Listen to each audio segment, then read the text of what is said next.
Hey, what's up, everyone? Welcome to this week's episode of The Good, the Bad, and the Truth.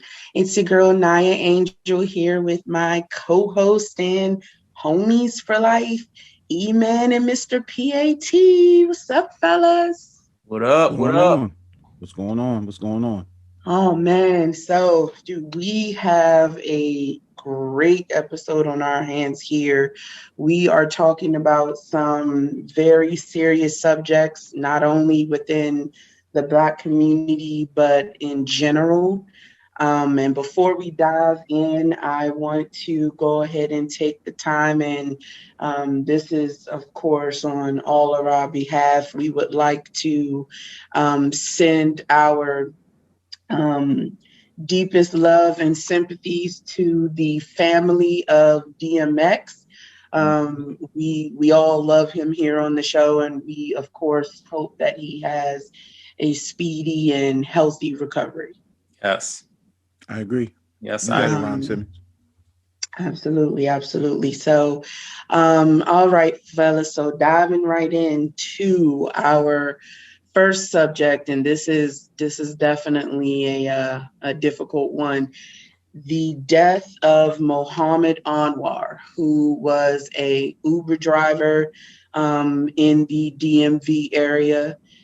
He was actually being carjacked when he actually passed away by two teenage girls.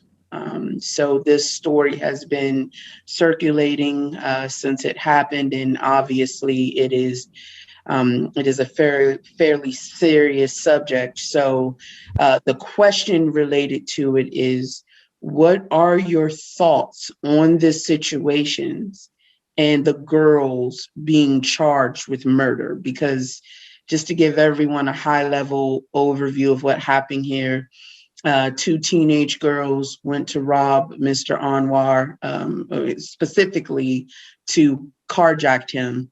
And it ended up being, and I don't know if everyone has seen the video, but obviously it ended up going horribly wrong, and Mr. Anwar was killed in the altercation. Um, and as of the latest updates in this case, these girls are being charged with murder. So, with that said, that is the reason for our question. What are your thoughts on this situation and the girls being charged with murder? E-Man, I'm going to go ahead and throw this to you to start. What say you, sir?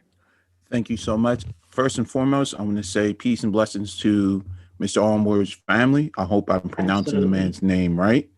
Um, but when I heard about this story, it hurt. It hurt a lot, and it's not because the girls were black, you know young black girls. It was a simple fact that a man lost his life for no reason. You know, yeah, apologize, but it just how the story resonated with me because I've seen a lot of people who go to work, they work hard for everything they do, and there's certain people in this world that loves to take things away from people who don't deserve it. And in this case, it happened and it definitely went wrong. The most disturbing thing about the video, if you listen at the end, I'm not too sure it was the 15-year-old or 13-year-old, but the last thing she said when I think it was the, I don't know, there was like men, I think they had, army attire on, but they pulled the young girls out of the car. The last thing when the video cut, she actually said, my phone was left in the car, you know, like she didn't know what just really Mm-hmm. happened, you know, and it's sad that when people have to go to work and do what they have to do, they don't see what the other end is. Nobody knows if that man has a wife, a kid, you know, and this man just wanted to go to work, and it at the end of the day, it cost him his life, you know, and everyone should be able to do what they want to do freely, go about your day and whatnot, but it shouldn't cost your own life, for something really silly, you know. And towards like the girls and whatnot, I guarantee they're definitely throwing the book. I think they definitely deserve it, you know, because they had no right to even go near that man's vehicle, which they don't even own. They don't even know the man. And it hurts how, if you look at the end of the video and when they pull the girls out, and you can see his dead body on the far left side, like, you know, I've heard, I think the guy who was recording, he said, you know, call the ambulance and whatnot, but they let them know that those girls did what they did, you know, but nobody is not even attending to the man who they stole the car from and just leaving him dead motionless, like on the side. And that was the most hurtful thing, you know, that I had to watch. And it's really senseless that us as people, we don't want to do the right thing. And I hope we can, hopefully, if we can reach his family, you know, I just want to extend like the best loves and blessings to you guys, because that is a tough thing to swallow, you know, and I just want to leave it at that. Understood, sir. Mr. PAT, what say you, sir? What happened was terrible. I mean, a man lost his life, and now 2 girls are facing serious charges. Mm-hmm. They've been charged with felony murder and carjacking, as we all know. The 13-year-old, 13. Whew, the 13-year-old will be in the juvenile system, while the other one, who is 15, might possibly be tried as an adult. Mm-hmm. So what we have here is a man dead and 2 girls whose lives are ruined. I think what those 2 girls did was really fucking stupid. That's really that. I mean, that's really. I agree. That's really how I can how to say it. What they did was just really fucking stupid. And I mean, there are just so many factors at play. Mm-hmm. But teenagers, as we know, do stupid shit all the time. I agree. This was just another level of stupid. Mm-hmm. Beyond stupid. Yeah. Mm-hmm. So the thing is, too, most of us who hear these news reports obviously don't know these 2 girls' background. Not that, you know, people are going to really even care that much, because at the end of the day, someone lost their life. But for anyone to do something like carjacking, it really speaks to how they might have been raised. This is one of those things where the parents will be held accountable and responsible for their children's actions. Of course. We all have to remember here that these are minors that we're talking about. So people will question the parents and their parenting skills or lack thereof. It makes me wonder, where is their mother and father at? That's the same thing I was thinking also too. Mm-hmm. Personally, thing. Right. Personally, if I had to speak to both girls, the question I'd ask them is, where's your mother and father at? We're looking at one girl who is from DC and another girl who is from PG, Prince George's County. For those who don't know, PG County, Prince George's County. 2 places that are known to have had significant spikes in carjacking over the past year or so. And this is some info that I came across while I was doing some research. So it just makes me think of the environment that these 2 girls come from. I mean, it says a lot when there are all these people out there carjacking.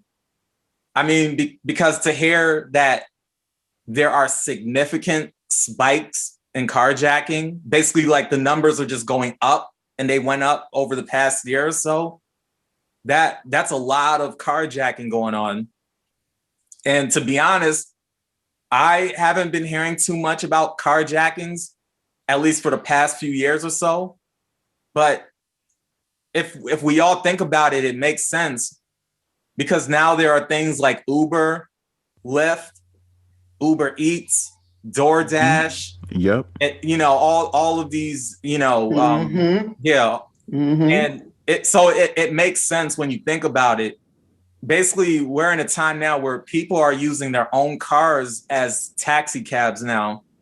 Yep. And they're using it as delivery cars now. So on any given day, there could be a group of strangers in a person's car. You don't know who these people are and where they come from. You're just out here taking chances by transporting random people all over the place. So doing that does make your car more susceptible to getting jacked. Really, if you have sad too. Yeah, it's really sad. And really, if you have two people or more, it would be easy for them to gang up on you and try to take your car. And this actually hits a little bit home for me because I've actually done Uber before. So I know from personal experience that you're riding people, you're riding random people around. I mean, I haven't been carjacked or anything like that, but just knowing that you're driving random people that you don't know, people that you never met. That's true. And it could be groups of people. It could be 3, 4, sometimes even 5, it depends, but you're just riding these people around, these random people. You don't know what the fuck could happen, really.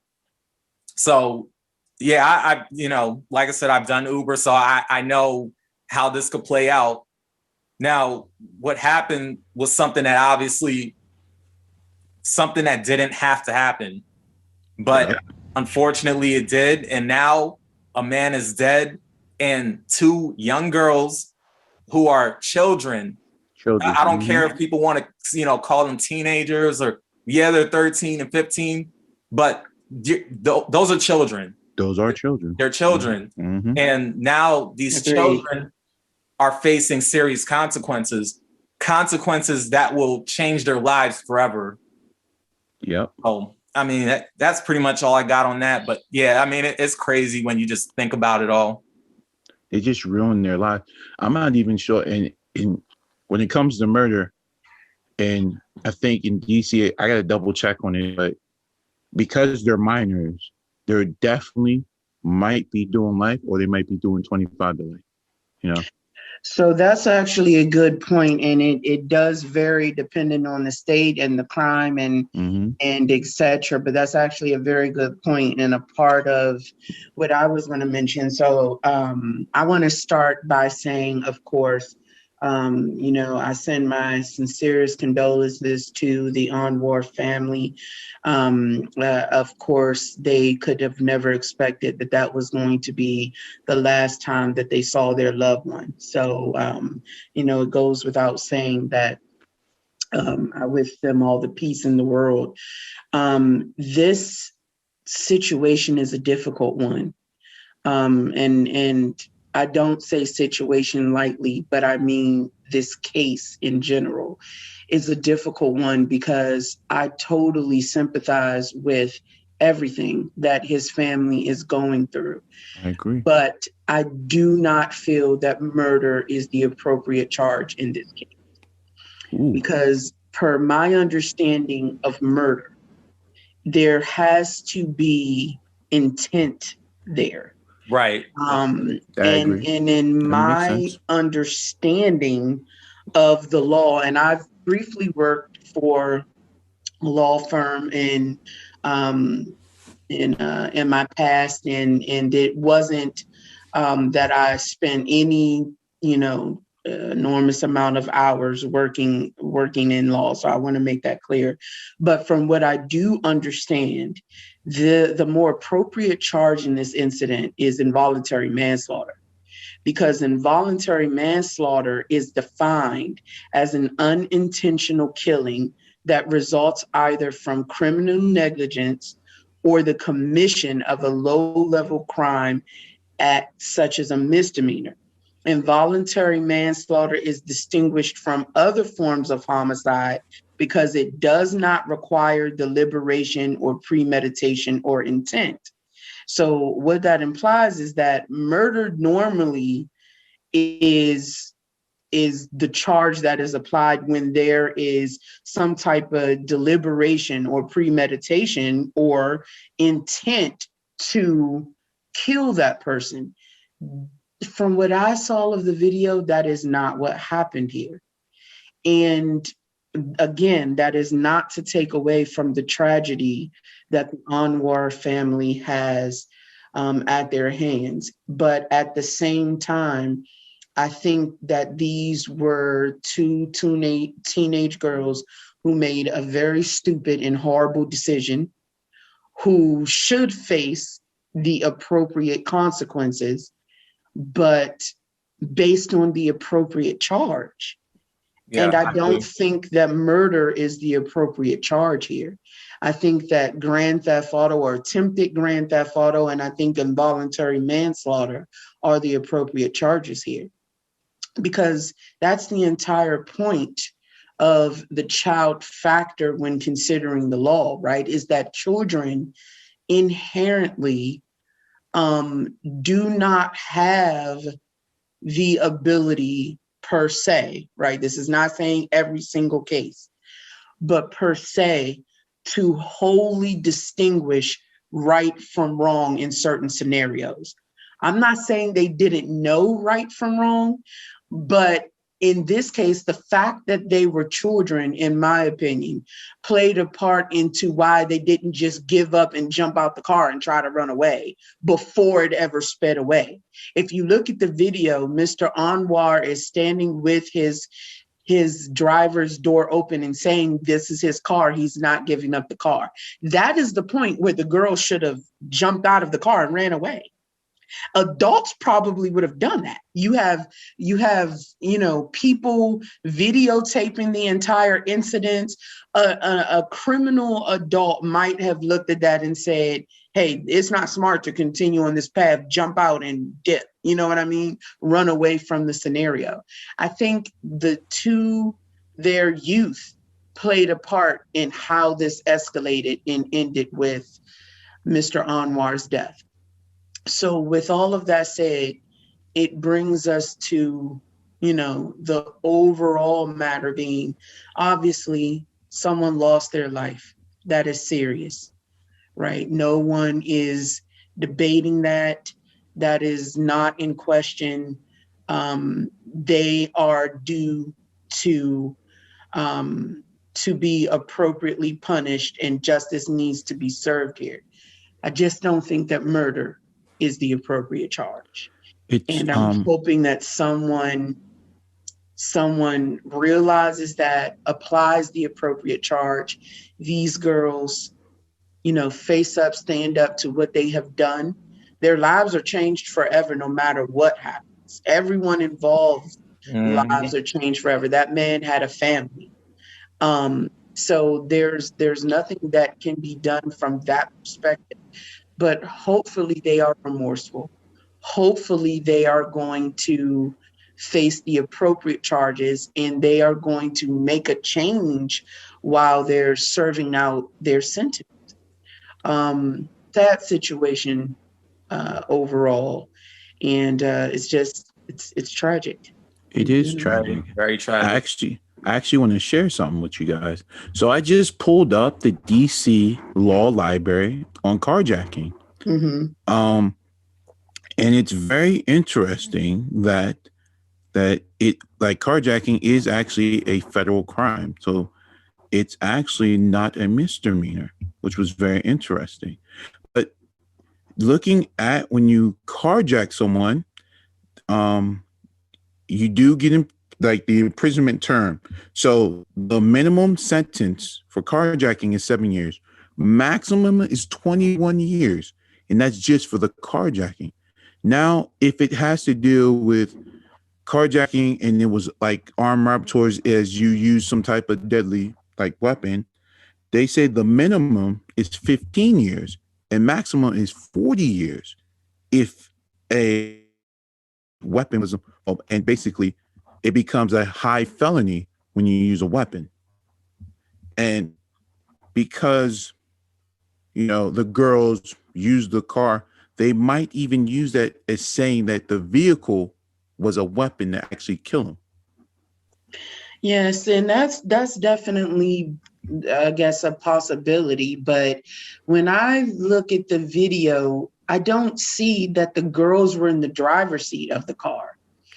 So what that means is that I don't know that it was their intent to use the car as a weapon. Now, in all fairness, the That makes video sense. is not the clearest, right? Because I That's don't true. know that there was like that if either one of them had a gun pointed at him or anything. You can't really see the girl in the back seat as much as you can see the girl in the passenger seat. But I just think that justice needs to be served here. That's without question. Mm-hmm. But hopefully, the full scope of the situation is going to be reviewed and considered so that justice truly is served and rendered. And I totally just feel for Mr. Anwar's family and as well as the family of the girls. I mean, I can't imagine that either one of the sets of parents are, in a good space about the fact that their daughters have committed, a serious and heinous crime and more than likely will not be returning to them anytime soon. That is definitely true. Mhm. This law system that we're part of, it's a very, I like to use the word iffy, you know, and I only use this word iffy because if we don't study law, you won't know what they're talking about. Because I feel like when you hear the word, like when you talk about law, it's like this demonic code, you know, because when you go to the courtroom, there's a way you have to carry yourself, and they use certain terms that many people don't know, and it's a very powerful thing. So I'm hoping the best towards his family, and I don't know, guys. I feel like we should do a follow-up session if once we get a verdict on this. That's what I think. That makes sense to me. That sounds good. Yeah, it's not a bad idea. No, not at all. Not at all. Okay, fellas. Well, unless anyone has anything else to add to that, I think we'll move on to the next subject, which is also a fairly serious one from the perspective of violence. And I say fairly, but I mean actually serious. So we are talking about the Saweetie and Quavo elevator altercation. So our specific question, and again, just so our listeners know, we always, when we release these sessions, we do provide links that are associated to the topics that we're discussing. But of course, everyone is free to do their own research and etc. But the basis of our questions are surrounded around these topics and certain links. And so the question that we have for this incident is, what should be the outcome after seeing the video? So I'm actually going to start with this one, if you fellas don't mind, because I don't really have too much to say here. You good? I don't really know too much about Quavo, right? I am not in any way a Quavo fan, or for that matter, a Migos fan. I know that he is a member of the Migos, and I've heard that there are a lot of people who liked his albums and etc. I can't say that I've really heard much on it at all, besides the songs that they've released commercially. And with that said, that was basically to allude to the fact that I am not a huge fan, so I can't speak to his character always. But from what I can tell, this is a situation where the courts are going to need to be involved in order to to kind of reconcile this overall issue. So in other words, the gist of the matter is that the lady didn't even file an actual complaint when this incident happened, which was in 2020. And so repeat that again? Yeah, she didn't file an official complaint after this incident happened. It happened in 2020. Hold on. And hold on. right, exactly. Hold on. Let me catch myself for a little bit. So she didn't. I'm trying to make sure I get this right. So you mean to tell me she didn't even file the complaint at all? According to the article that I read on this incident, the lady did not file an official complaint after the incident occurred. I don't know if that's saying that she's done it recently, but after this incident initially occurred, neither one of them went to the police to report the incident. That's not surprising. Right. At least not for me. It's not surprising. It's not surprising. It's just like, you know what? Nah, I'm gonna let you finish before I come. No worries. No worries. So for me, what this boils down to is there are oftentimes that people get into these volatile and toxic relationships and it becomes a norm to them. I agree. I definitely agree. Because it becomes a norm to them, sometimes they can't see just how dangerous of a situation they're in until it's too late. I agree. The good thing about this incident, if you even want to use that terminology, is that it's my understanding that they are officially separated. So hopefully they are, healing and becoming better people separate from each other. They're But married? overall, I'm sorry? They're married? No, they weren't married. They just separated as a couple. Oh, I thought that fool was married to Cardi, but that's just... No, that's Offset you're thinking about. This is Quavo. See, I don't see... Yeah, see? Yeah. I know nothing. See? Offset is like one of those Migos dudes. Yeah, right, one of those exactly. Migos dudes. That's what I'm thinking. Offset is the one with Cardi B, and Quavo is the one we're referring to in this incident with Saweetie. And so Thank you for the clarification. Oh, no problem, sir. So at any rate, my answer to the question is very simple. What should be the outcome after seeing the video was the question. The outcome should be whatever the courts deem is applicable.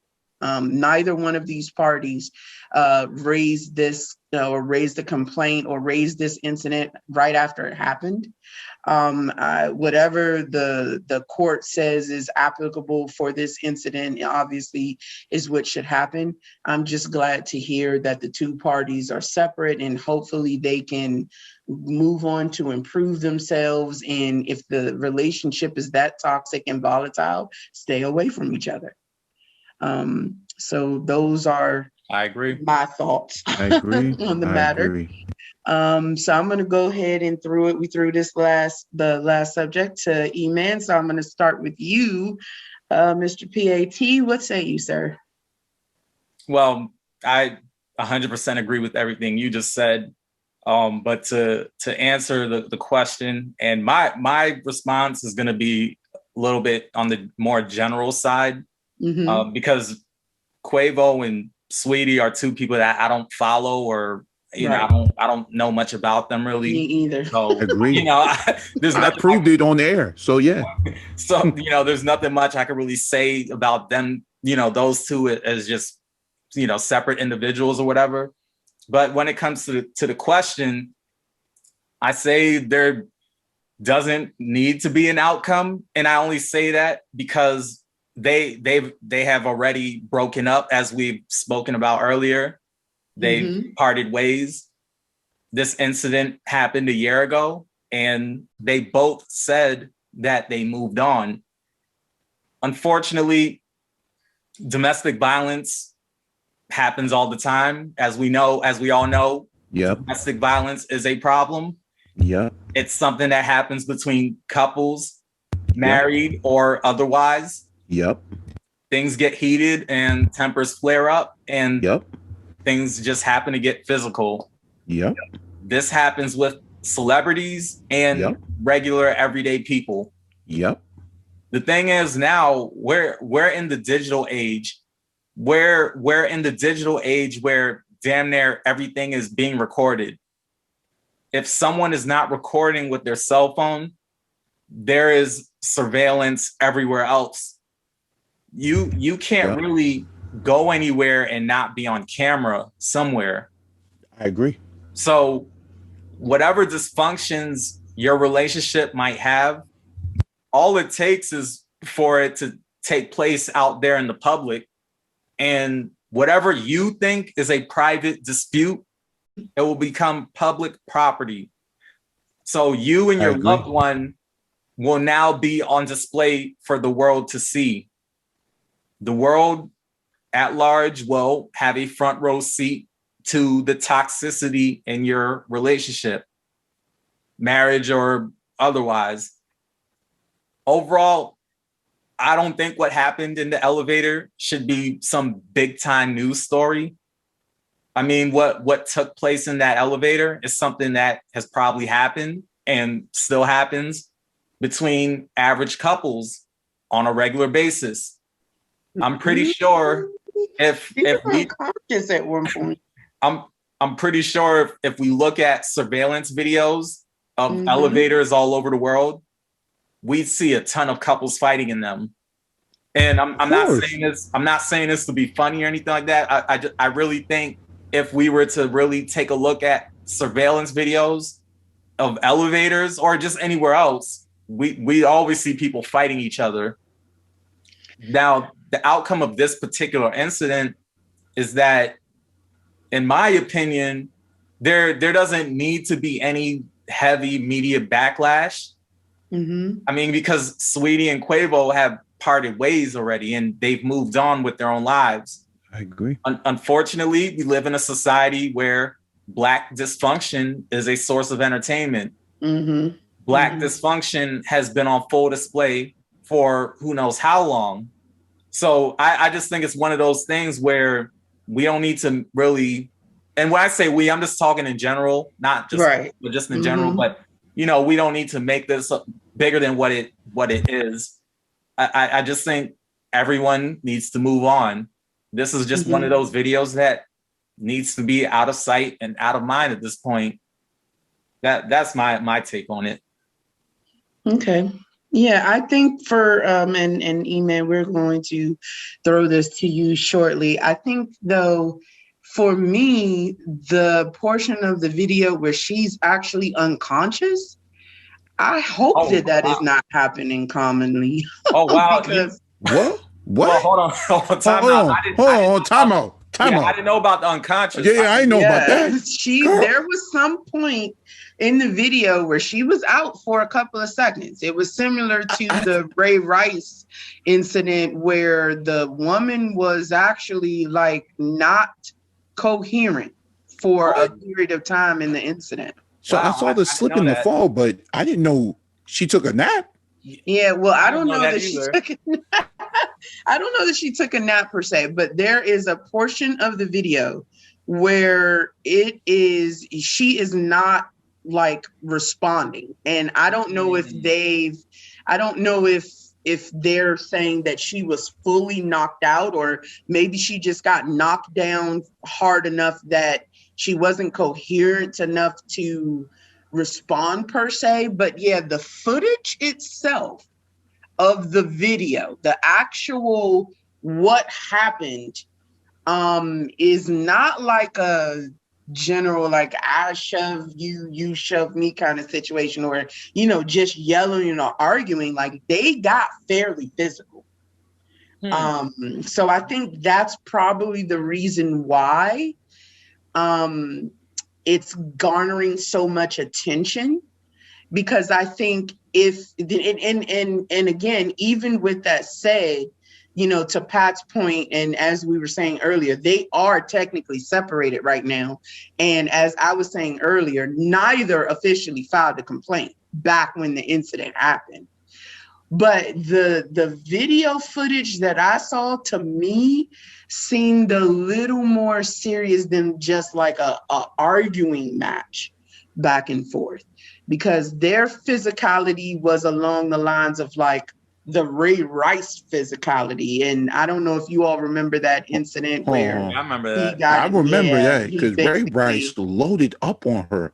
Yeah. Like, and so, I think from that perspective, I'd hope is that both parties have realized that it is probably in both of their interests to stay away from each other. I agree. Right. And that they're trying to, in the most healthy ways possible, improve who they are as human beings. Because one thing I'm not doing is making any assumptions about their relationship. As I said, I'm not a fan of either one of them per se, right? Who would name themselves Saweetie in the first place? I'm just saying. Right. I'm just not, I don't know. I'm not a follower of either one of them. So I'm not speaking to either one of their characters. But for me, that incident looked a little bit more than a typical domestic dispute between two people in a relationship. So I'm hoping they really are staying the hell away from each other. I agree.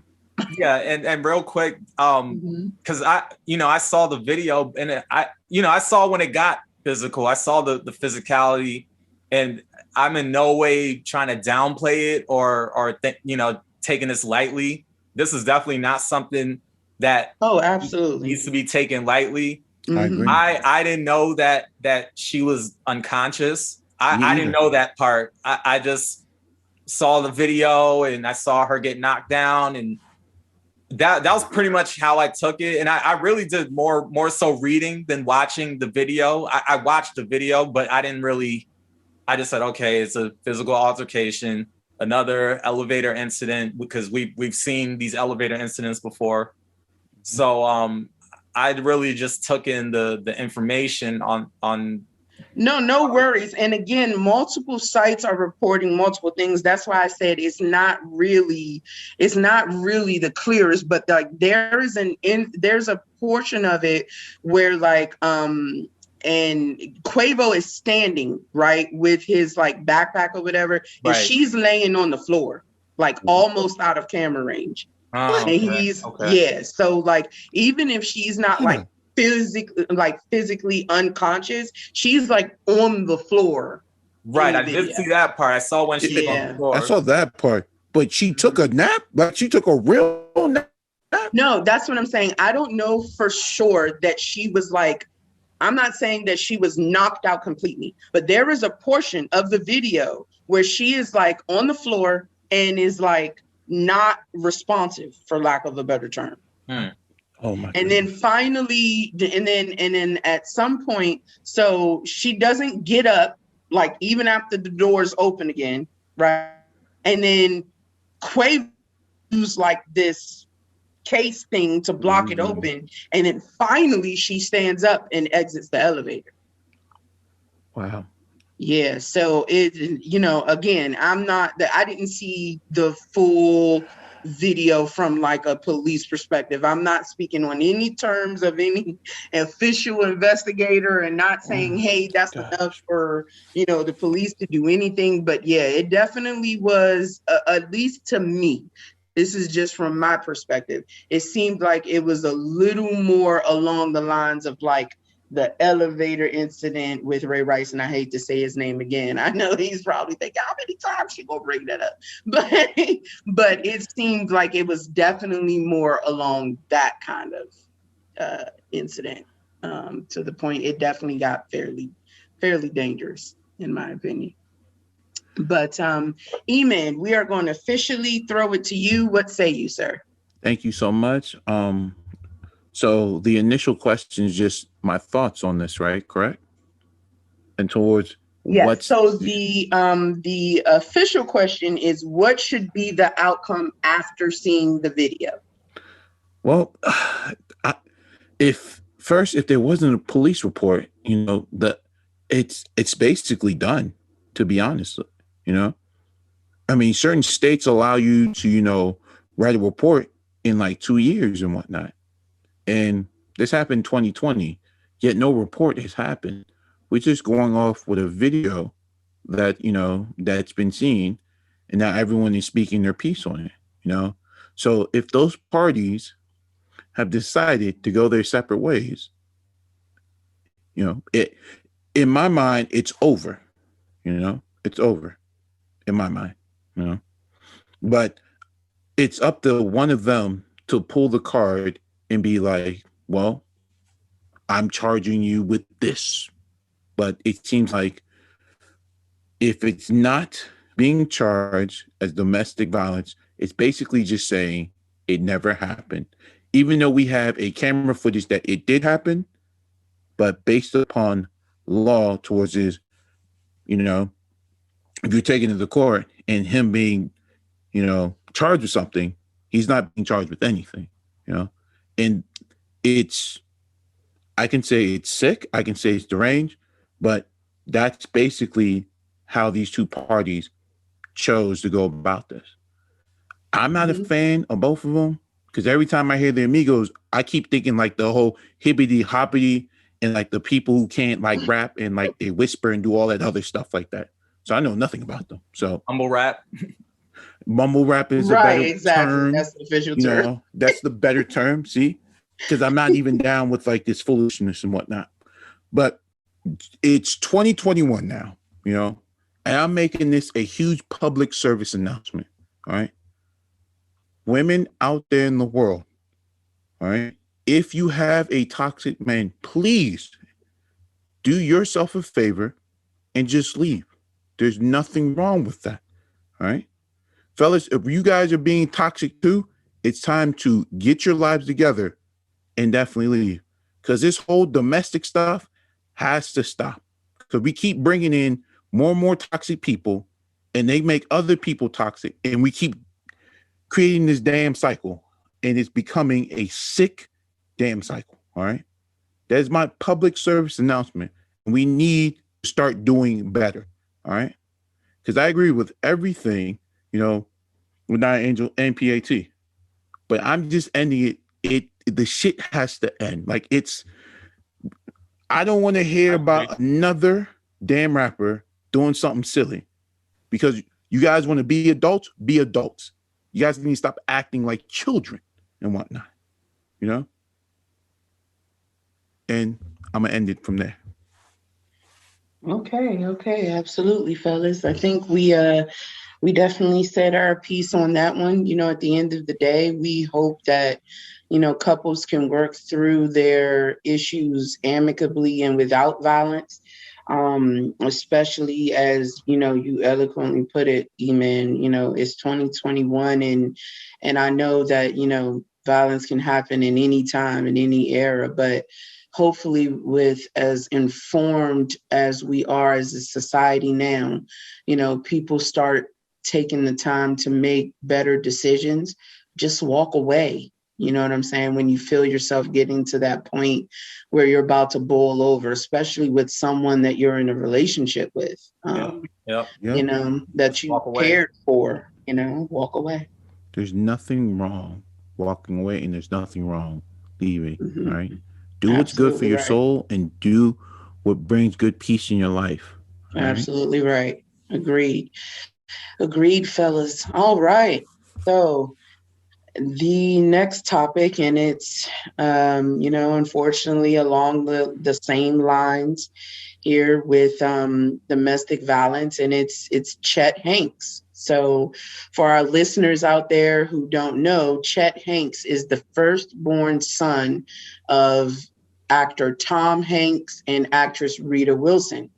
And Chet has definitely had a very interesting go of things when it comes to his life in general, but especially the Black culture and community. And the specific incident we're referring to is a domestic violence situation that happened with his ex-girlfriend, Kiana Parker. And the official question that we are going to answer today is, what are your thoughts on the Chet Hanks domestic violence situation?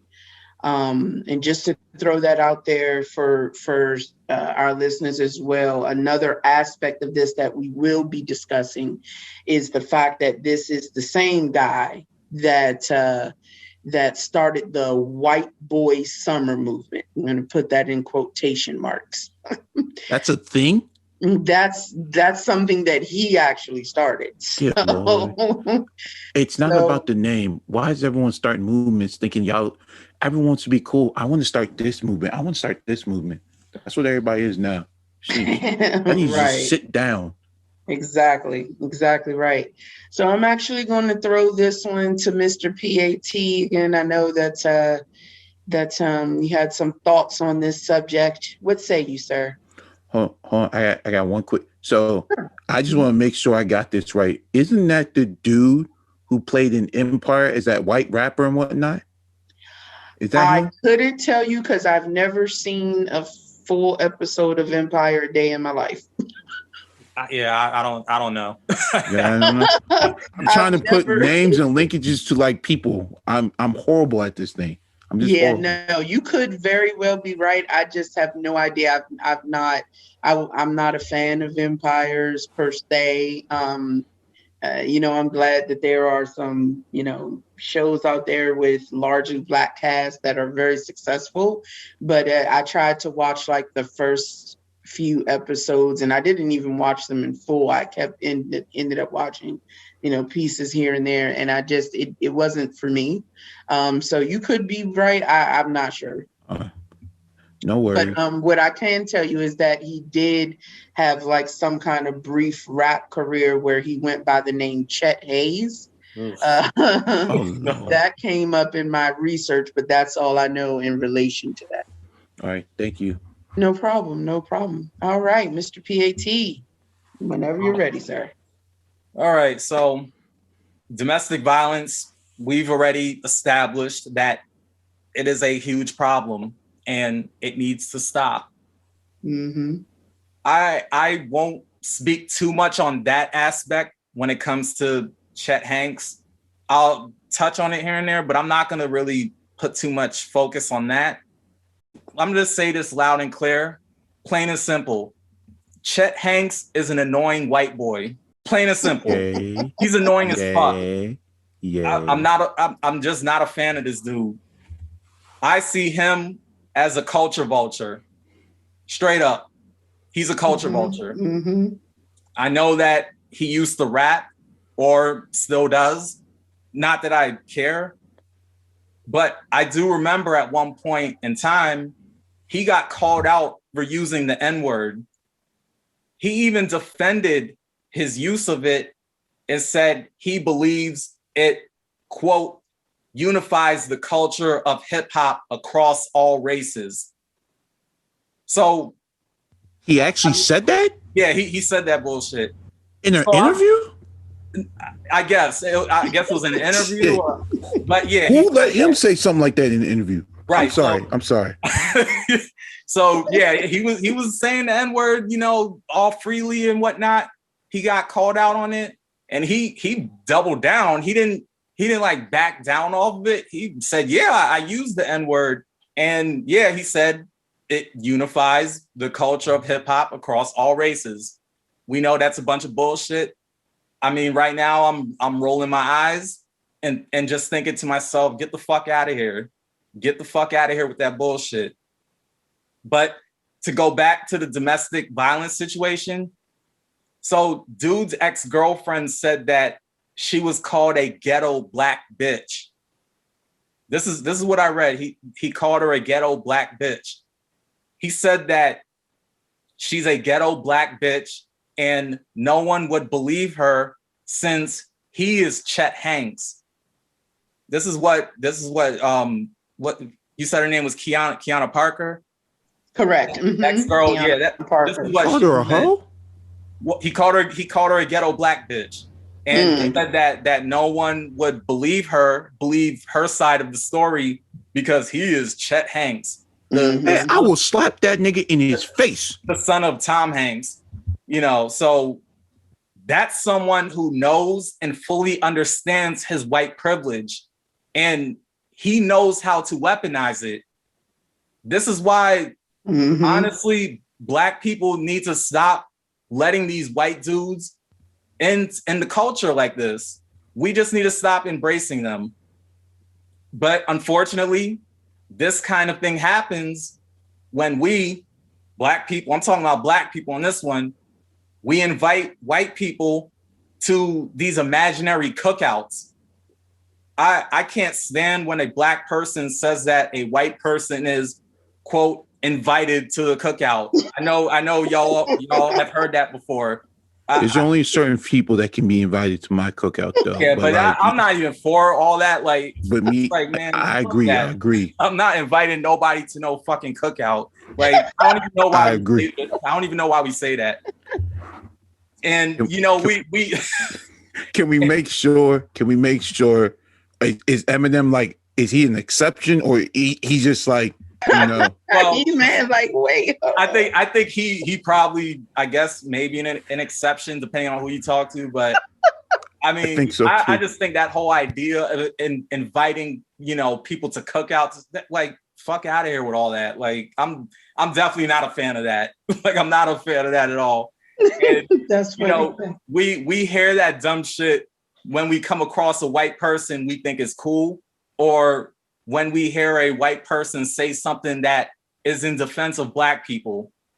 Straight up, this cookout bullshit needs to stop. For my Black people out there, stop this cookout bullshit. Stop it. Stop it with this whole, you're invited to the cookout. Stop it. Stop it, B. This same Chet Hanks recently said this summer is going to be a white boy summer. And this fool tried to make a distinction between the Trump supporter type white boy and the John B type white boy. Yes, he really did. As if there's really any difference. Whoa. John B is the only white brother that I can say I can give him a pass. Well, I fuck with John B's music. Don't get me wrong. I'm not trying to, say anything against John B. I'm just saying what Tom Hanks' son said. He's making that distinction between Trump supporter type white boy and John B type white boy, basically because we see John B as the cool white boy. I don't that whole different see the difference. To me, it's the whole conservative and liberal thing. It's the whole right wing and left wing thing. Really, it's the overt racist and the covert racist. To me, they're all the same. They're all racist. Both sides just do their racism differently. So I say fuck them both. When it comes to right wing, left wing, overt racist, covert racist, fuck them both. I'm not gonna, choose one or the other because I'm not, especially covert racist, which, I guess some people would probably more prefer because it's not as blatant, but I say fuck that too. I'm not one of these Black people who are okay with one racism over the other, regardless of if that version of racism tries to act like it's my friend. Can we all say we don't want to save no hoes? Yeah, we definitely don't want to save this hoe that we're talking about. I agree. But, I just think the problem with Black people embracing the Chet Hanks of the world is that it becomes open season for them to engage in liberal racism and disrespect Black people. So I'll just say that it is okay for us to have white friends. That's not the issue. But those white friends need to be real people. The Chet Hanks of the world come into Black society and they infiltrate and perpetrate. I don't respect them at all. Straight up, I don't respect them at all. They basically act like cartoon versions of whatever their perception of Black people is. And speaking of cartoons, that's what Chet Hanks and anyone like him is, a cartoon. because really they're a character. They're not anyone to be taken seriously. They basically put on blackface without actually putting on the blackface paint. So we might think that blackface is a thing of the past, but in all actuality, blackface is still going on. It's still going on because just like the current enslavement that we're in, it's just something that's hidden in plain sight. So those are my overall thoughts on Chet Hanks. I know we're supposed to speak on the domestic violence part. I think our views are clear. At least my views clear on just domestic violence. I mean, we already know. So right. Yeah, it's atrocious. It needs to stop. But this dude right here, I'm sorry, but he's a clown. I just can't take him seriously. I'm gonna just rest on that. Gotcha. Yes, sir. All right, E-Man, what say you, sir? Yeah, before I start, I'm gonna need Nia Angel to hand me some baby powder because I need to go slap a hoe. Because I'm getting tired of saving these hoes, but my man, I will not say his name. So how you say his name? Chet Hanks. Chet Hanks. Chet. Oh, okay. Chet, Chet. Chet. All right. So because he a hoe that definitely just need to be slapped because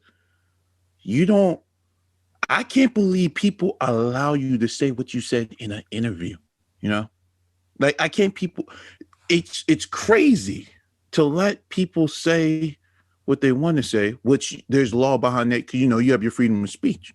But you're very deranged for letting him say what he said and supported what he said, Because we all know, domestic violence needs to stop. But that hoe just needs to be slapped. Like, it's very disgusting. Because when I saw this story, all I wanted to do was just baby powder and just slap him, and I just wanted my pimp hand to be so strong that I slap him hard that I slap him like 4 times back to back. The pimp in me just wanted to just slap him. I feel so bad for her because now she fell into a toxic another relationship. And I'm not going back, because I've already said, my PSA announcement already. But whatever happens to you, man, that is your fault. And I just hope somebody out there get that baby powder, buy the good stuff, and I want you to just put a lot in your hand. And when you see them, give them that good pimp slap. Not the Johnsons. You said the Johnsons, baby. I think we need Johnsons and Johnson. I think, go get some Johnson & Johnson baby powder. Make sure you put a lot in your hand. That brave soul who does it, best believe, I will make sure, you know what I'm saying? I'm going to give you the biggest shout out in the world if you do that. Because I'm getting sick and tired of these damn sick assholes, these fellas who swear they can say what they want to say and don't have no repercussions behind it. But like I told everybody, get that baby powder, get it all in the hand and get him good because he definitely deserves it, Like Charlemagne likes to say, the donkey of the day, it belongs to Chet Hanks. And I'm ending on that. Okay, thank you, sir. So for the most part, I would say, this is a fairly easy one for me. I too think he's a clown. My specific thoughts on, what are your thoughts on the Chet Hanks domestic violence situation is that he's a pompous asshole who is perpetuating Black stereotypes as truth and culturally appropriating Black culture. I mean, that's the most simplistic way to put it. The evidence of that is his white boy summer movement. I mean, it's ridiculous. Said it perfectly. It's a situation where it's like he has gone as far as to actually speak in quote unquote Jamaican accents at random times and is totally okay with being as ridiculous and preposterous as he has been when he's doing this. And the reason he's okay with that is because it has been allowed. And so, in other words, you know, the points that you all have touched on are spot on. I think I'm not surprised by a domestic abuse allegation against him, because his entire persona is, you know, based on being a pompous asshole. I feel like if you consider the entire scenario here, including the fact that his father is one of the most famous actors in the entire world, and I am a huge Tom Hanks fan, huge Tom Hanks fan. Yeah, he's got some good movies. He do, but I'm not a fan of him no more. I'm not a fan of him no more. Yeah, his you know, his father, his mom, Rita Wilson, she's also a famous actress. You know, at the end of the day, what I see here is someone who was raised with famous parents, who have had the privilege of being privileged, right? Not just from a white privilege perspective, but from a rich person perspective, and does not actually believe he will ever face any consequences, because that he hasn't. Right? He didn't face any consequences for using the N-word in front of Black people or in a public forum. He hasn't faced any consequences for randomly using Jamaican accents. He hasn't faced any consequences for this particular incident. He's going to continue to be the asshole that he is until he faces consequences. Oh no, I feel like if the right Karen just comes by his way and just gets him, I think that would be like the perfect thing. I don't even know that he would date a white woman. And I'm not saying that he wouldn't, but his personality to me seems as though he operates in his own mind, like he has some kind of just impunity to anything but doing what he wants to do. In other words, I think in his mind, he can perpetuate Black culture with no problem. He can perpetuate stereotypes with no problem. And he can date Black women with no problem, even after this incident, because in his mind, he's Chet Hanks. You know, basically in his mind is one of those who gonna check me situations. Yep. It's gonna be Homie the Clown. That's what it's gonna be. Yeah, it's the Homie don't play that. I mean, for me, it's simple, right? If we're talking about what my thoughts are on the domestic violence portion of it, as we've stated clearly, you know, in any situation, regardless of the circumstances, if two people have such a volatile and toxic relationship, they should separate from each other. There is no need for it to ever elevate to violence. Fortunately, especially with, you know, Black women, one of the leading causes of death is at the hands of their lover.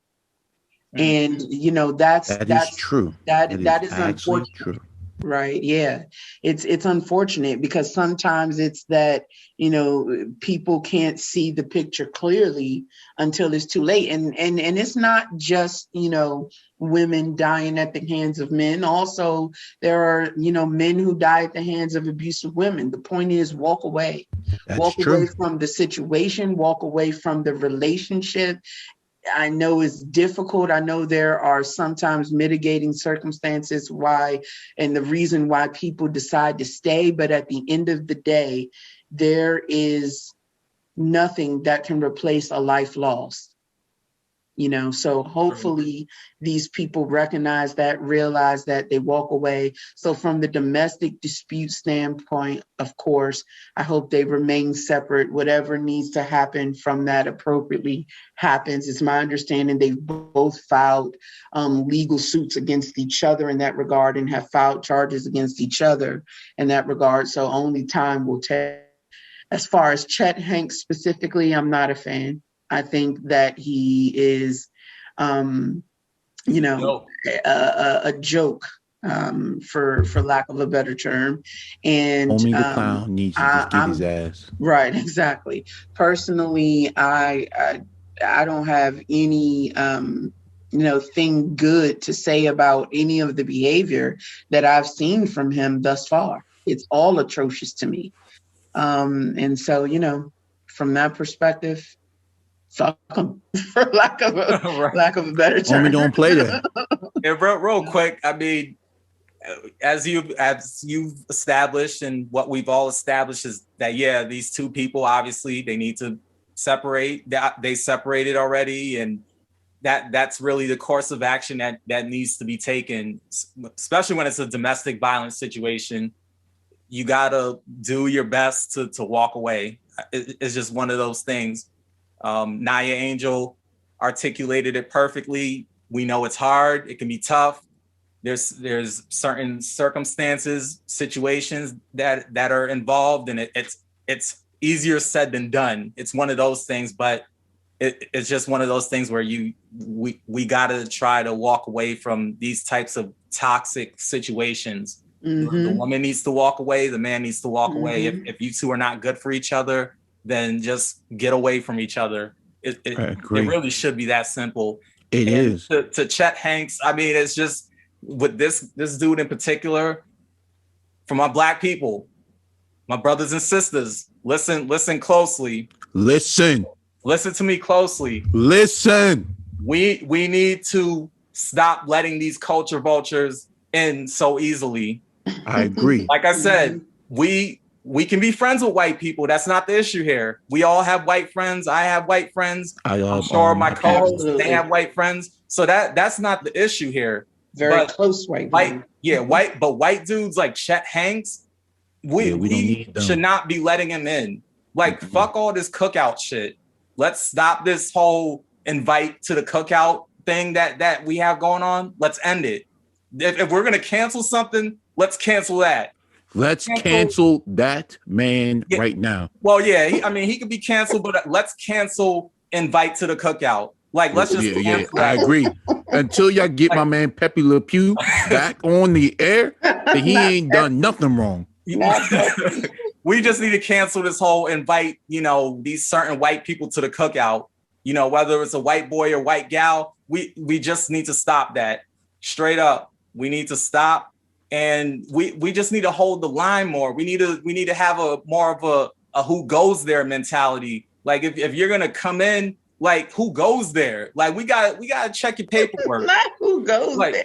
Yeah, I love it though. We gotta check the paperwork. We gotta check the paperwork. Like, we can't just be letting certain people in, because I think the thing with Chet Hanks and just people like him, white people like him, they feel free to say the N-word, and they go out here and fuck Black women, and it's just it's crazy. They talk all this shit, and they feel free to do it because on some level, we Black people, we allow it. We allow them to be these culture vultures. We allow them to come in and then make an ass out of themselves and try to be some kind of Black character. I think so. Some of that responsibility is on us. That's why I'm talking to Black people on this. Like, we just need to stop this shit straight up. Yeah, whoever didn't, I will say of everything you just said, Pat, because I'm for people loving whoever they want to love it, etc. But let me tell you this: the folks that let him say the N-word and didn't address it in that incident, they're assholes. Because there's no way he would have sat in a conversation with me and dropped that N-word, and I just sat there. Because Naya Angel that conversation would have went left really Naya quickly. Angel would have gotten that baby powder that would loaded not, up. That would not have at all. So, and I would have taken a picture too, and tell him you got knocked the fuck out. That's not. No, I completely agree with you, PAT. We definitely have to, start calling people out on their bullshit behavior. It is not going to improve if people are never told, hey, dog, you can't just be, walking around being an asshole, being, perpetuating stereotypes and, you know, appropriating our culture and offensively at that. Like, it's very simple. Get your shit together and stop behaving like you could just do whatever the fuck you want to, because you certainly can't do it around me. Before we go into our next one, all I just want to say is Chet Hanks has been officially, I'm gonna tell you guys, officially a free agent. He is no longer a part of the black community. I repeat, he is not part of the black community. He's a free agent. He can move on to his own. He never was. If he was, I made sure he got cut. He's not getting paid. He got kicked off. You know, he can't be part of the squad. He just can't. You know? I mean, whoever his token black friends are that accepted him, I guess that's their black community. But I don't know about the whole black community at large, accepting this cat. Like I said, his token black friends accepted him, but I don't accept him. So it's not even a thing of kicking him out. He shouldn't have been in the first place. I agree. That's just how I look at it. No, facts. Agreed, fellas. All right. So moving on to the next subject, and this is definitely one that's been hot in the media. I watched the actual interview with Mr. Michael Rapaport earlier today on the Fox show Undisputed. So we are discussing the Kevin Durant tweets. And for our listeners out there who don't know what's going on, let me bring you up to date. There was some DMs between Kevin Durant and Michael Rapaport, which Mr. Rapaport did release publicly. And in those DMs, Kevin Durant is using some choice words for some, and for others, I think it was beyond, choice words and extremely inappropriate. And so Mr. Rapaport released those DMs, and the NBA has fined Kevin Durant $50,000 for the incident. That ain't nothing. So yeah, that ain't nothing. That's water to him. For Kevin, I agree. That's water to Kevin Durant. My man Kevin making millions. That's water to him. Yeah. Right. So exactly. So the question is, what are your overall thoughts on this matter? And was Kevin Durant's punishment appropriate? I'm going to go ahead and throw this to Mr. E-Man. What say you, sir? So my thoughts on this, because I've actually been hearing about, Michael Rapaport. I see him as, he's like the sports gossip person, and he don't even give a fuck about it. He's willing to accept it, because I hear this man every day. Anytime I hear that man's name, I be like, you always got something to say, you don't give a fuck. And I'm still trying to figure out, someone is paying you good money to do the shit you do. Because for you, because I see him he's not like a snitch, but he's like, I'm gonna be cool with you, but I'm not cool with you. But if you cross me, I'm gonna do you dirty. And that's what he is, But towards Kevin Durant, towards his punishment, I mean, hell, $50K to that man is like water. Kevin can buy $50K, he can buy water. If water costs about $50K, Kevin can buy it, not because Kevin came a long way. He was that 19-year-old kid who came in the league pretty early, played 1 year at Texas and then ended up at OKC, rest is history. But, Kevin got money in the bank. So the $50K thing was just well, Kevin, you did this. We're going to fine you. And this is what it is. I know he probably just walked in there and just be like, all right, cool. And just walked out, So that ain't nothing. I know his game check is probably double that or 150K maybe. So him losing 50, it ain't nothing. But I mean, I would say in this case with him and Rapaport, I would just say, like, you gotta just watch certain people, because you don't know who's gonna, who's gonna put that knife in the back of you. And Michael Rapaport, he's like, he don't really care. Like, you cross him sideways, he'd be like, all right, cool.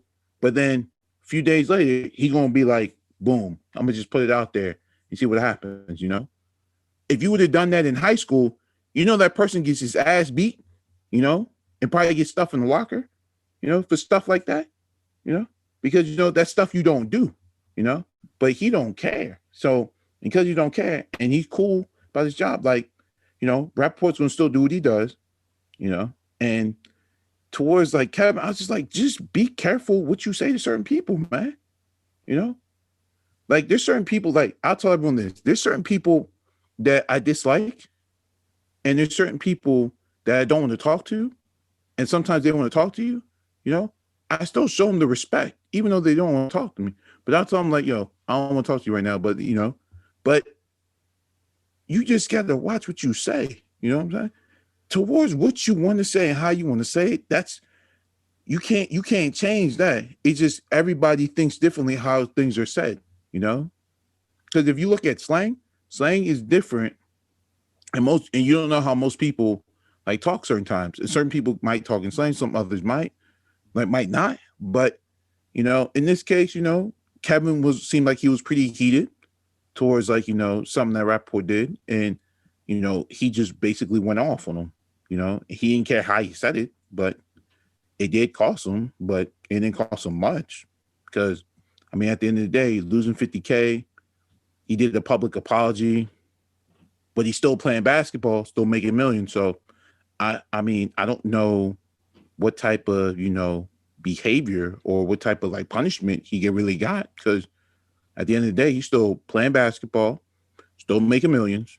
And after this, like everyone's going to fucking forget about it, but Rapaport's still going to do his thing and still be that same evil, conniving, sick, deranged man that he is. So that's just my thoughts on it.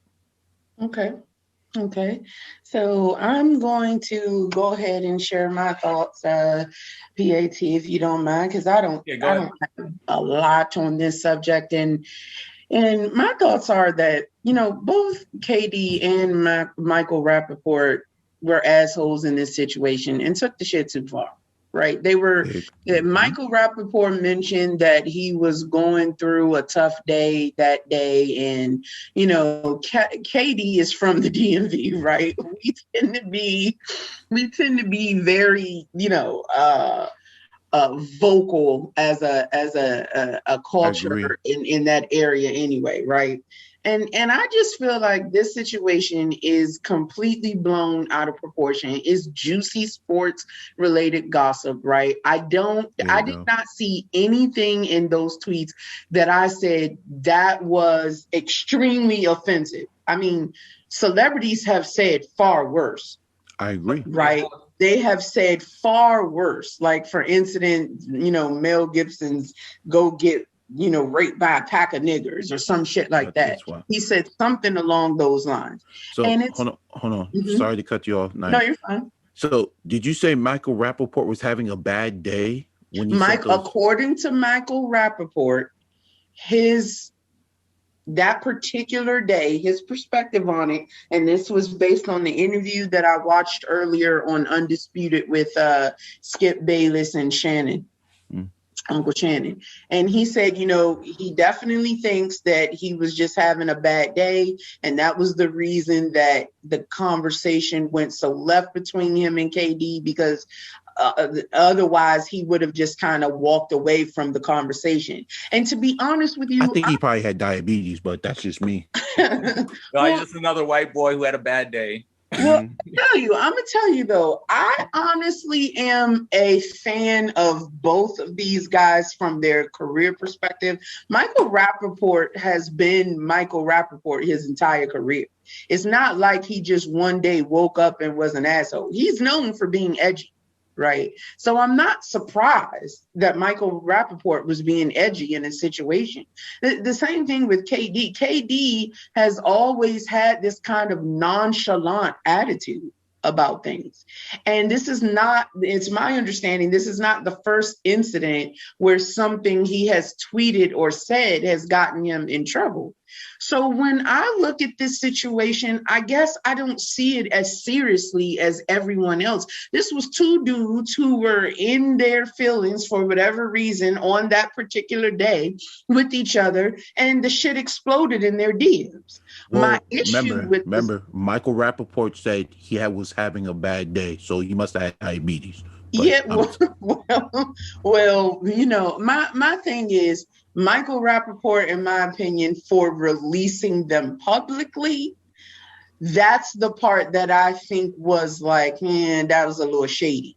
Nah, that was a whole move. But at the same time, though, when you're KD, especially since it has been established by both of them that they are not friends, watch what you fucking say to someone who is not one of your close friends, dog. You can't just be in the DM saying whatever you want to say. Like, that's one of your homies that you can trust not to release something that you want it to be a private conversation. That's just common sense. As a celebrity, you got to protect your brand. And it just wasn't smart. Michael Rapaport said multiple times on that interview this morning that him and Kevin Durant were not friends. So there is no fucking reason that KD should have been in those DMs spewing all that shit like he was just having a regular dispute with one of his homies. You don't know this man from that perspective. I agree. I mean, so now, Angel, sorry to cut you off again. No, you're fine. I'm going to use this as an example, right? So me and Michael Rapaport are not friends. But if I say Michael Rapaport, eat a dick right now and whatnot. So does that sound very offensive? Or because we're not friends, it don't sound too offensive? Because I can get more offensive since we're not friends, but no. So the context of it is the significance of the friendship from that context is like if two dudes are upset with each other, whatever. And I'm not going to use eat a dick because for some dudes that's just a no whether it's your friend or not, right? But let's say, true. Right? That one is generally harsh in general. But let's take the example like two dudes who are serious homies, known each other since childhood. One of them says something out the way and the other one was like, man, fuck off.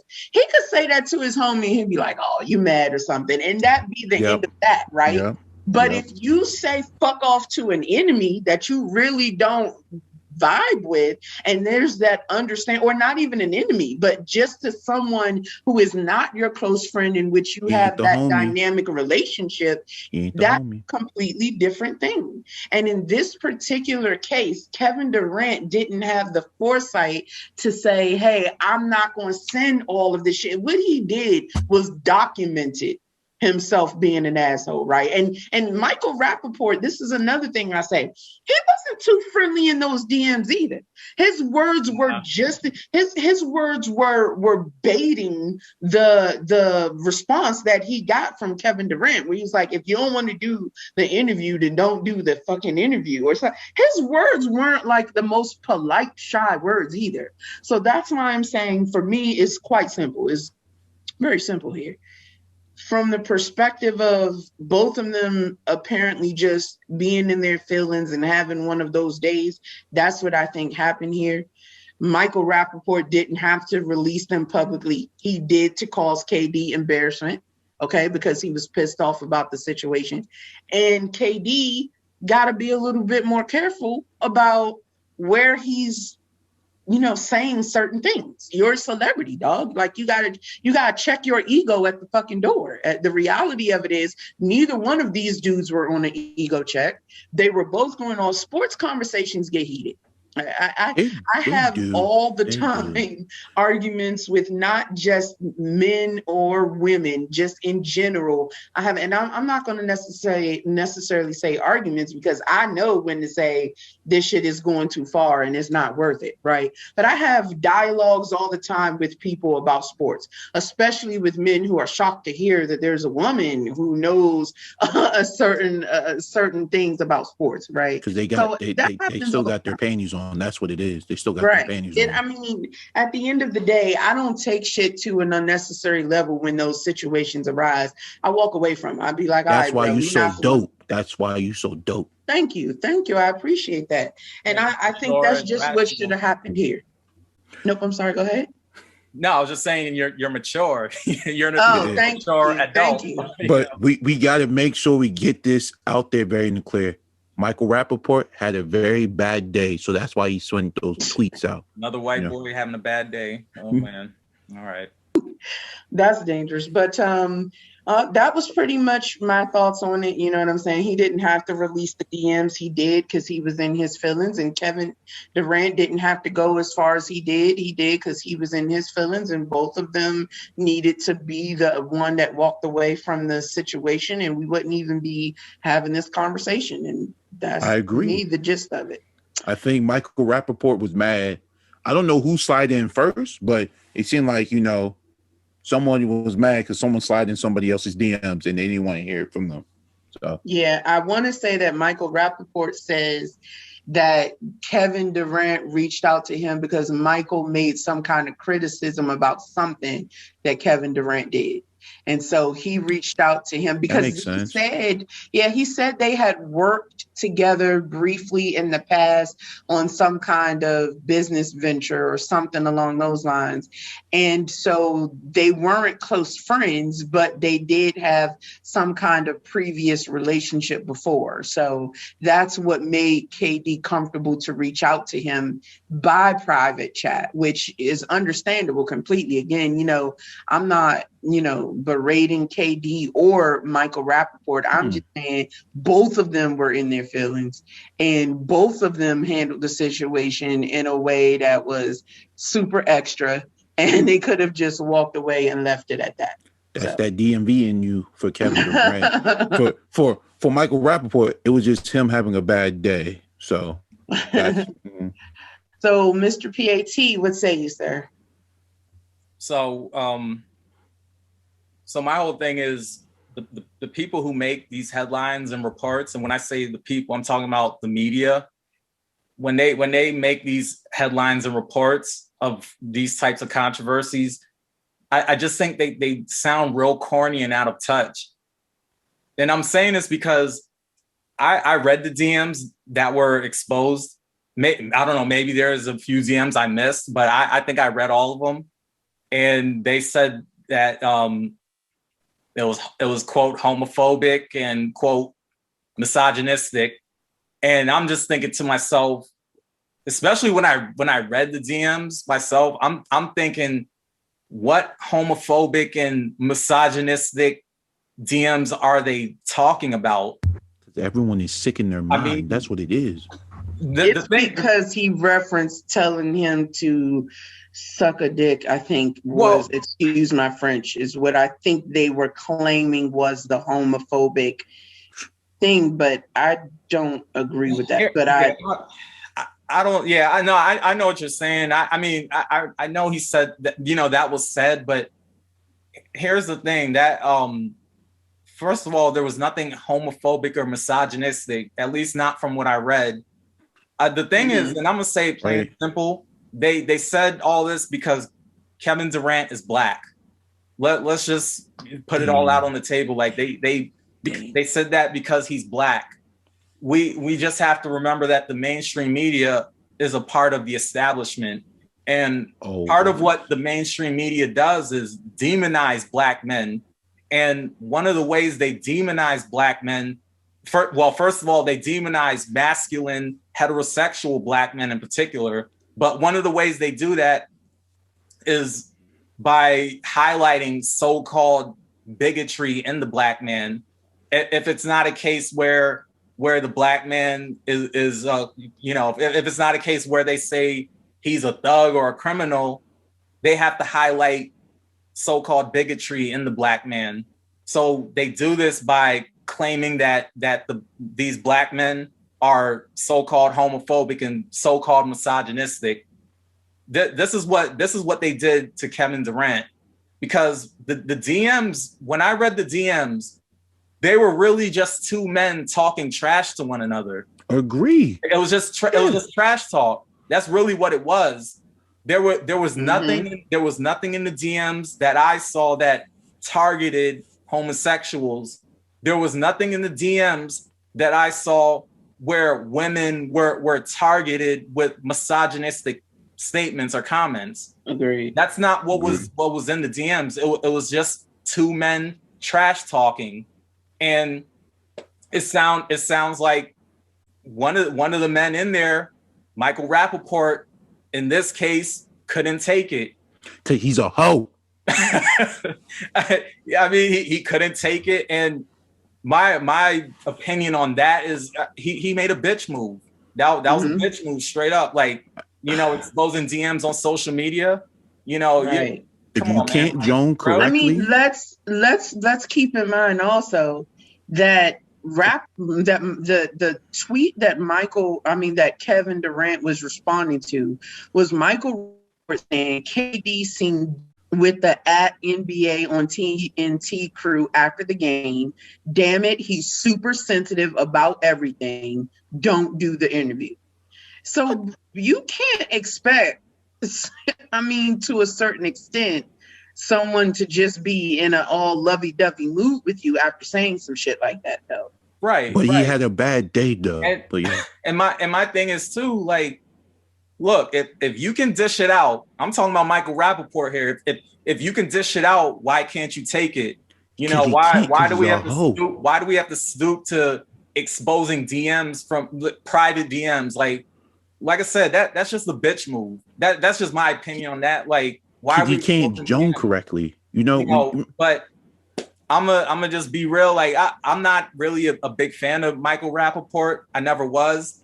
I understand that he has some work out there that, you know, that the Black community has embraced.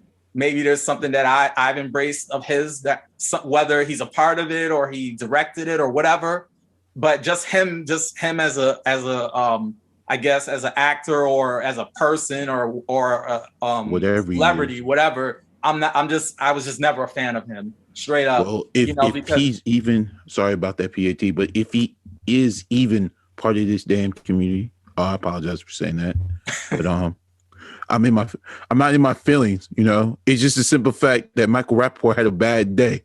But that part right there is just the whole. If you can't Joan correctly, you know, and we're gonna take this heavy into the DMV. You know, when you part of a Joan session, you know, when you want to start out and you want to start firing out heat, if you can't take it, then don't join. You know, and I feel like that's what Michael, like, he wants to be this cool guy and be like, I can say this and y'all ain't gonna say a damn thing. Right. And then he come do some whole shit like that. I mean, he's kind of like along the lines of a Chet Hanks. I mean, I'm sure people would maybe disagree. I don't know. I mean, I don't really care, but I mean, they're kind of like in that same framework. You know, he basically, Michael Rapaport is one of those white dudes who he gets a hood pass or whatever. So, you know, no pass. I just think, you know, once you give these white dudes like a Michael Rapaport or a Chet Hanks or whoever, once you give them an inch, they will take a yard, because guys like them mock Black culture. Honestly, I don't care about him being embraced by hip hop legends and other Black people. I don't give a fuck about any of that. That's all well and fine, but I couldn't care less. I'm just not a fan of white people like that. And I'm just going to put it bluntly like that. So you're telling me there are hip hop artists who respect Michael Rapaport? Yeah. Yeah. In all fairness, though, I think before this incident, because again, another thing is Michael Rapaport in those DMs, he says, you know, that KD should stop being a fucking puss, right? P-U-Z-Z. And I'm assuming he's referring to pussy. So my thing is, like, and that's such a hard word for the podcast, but again, no, it's not. We'll be okay. Speaking point, right? But my thing about it is you can't say that Kevin Durant's you know, the things that he said was him being misogynistic and etc., but ignore that from Michael Rapaport. That's why I say what happened here is two dudes who were in an emotionally high state were communicating at the wrong fucking time. I don't personally, in my opinion, in other words, what I'm saying is for this particular incident, I don't feel like one was more wrong than the other. They were both wrong. Michael Rapaport released the DMs because he was in his feelings, but he said just as wrong shit as Kevin Durant did. Yeah, he and did. Kevin Yeah, Durant, I mean, of course. Yeah, and Kevin Durant should have been more cognizant of who the fuck he was talking to. If he felt like this was somebody who was doing bitch shit, quote unquote, those are his words, not mine. He actually called him, I think he actually said, you a bitch. But if you in the DMs, but if he felt like that was someone who was behaving that way, he shouldn't have said certain things in the DMs. Like neither one of them, in my opinion, both of them were wrong in this situation. And I personally do think that Michael Rapaport's job, as far as, because like I said, he's always been edgy, right? He's always generally been edgy. And that's his job to be edgy. But so if you get a little fire back from a time that you're being edgy, don't expect sympathy. You invoke that. And that's my issue. Both of them were assholes in this situation, but that happens. I also think this was a very human situation. People act like they actually went to blows or something. That shit happens. Two people disagree sometimes and things escalate word-wise. Did either one of them physically carry anything out? No. So the but shit if they just did, needs to Kevin would have mollywhopped them though. Yeah, I agree. I mean, you said, what was that? I say Kevin probably would have mollywhopped, Michael Rapaport. just, he probably give him that little, from like Looney Tunes when when you do that uppercut, when you got the hand winding and whatnot. No, the hand winding. The hand winding uppercut, and then afterwards, it'll go so fast and just go boom, and just get him right up the chin. I was like, yeah, I can see that. Like if they do a cartoon like that, him and Michael Rapaport, that would be perfect, by the way. Well, here's the thing. Here's what I'm going to say before we get to the next subject. So I look at this thing, and I agree with what you guys are saying. I definitely agree. Like it's just one of those things that, especially when you're a public figure, you really just got to watch what the fuck you say. It's really simple. Period. Because everyone's so sensitive now. You gotta watch what you say, whether it be on social media or off of social media. But the thing of it is, I see this I guess as black and white, and I'm sure that there's some gray there. And you spoke to the gray, Naya. Definitely, you spoke on the gray area.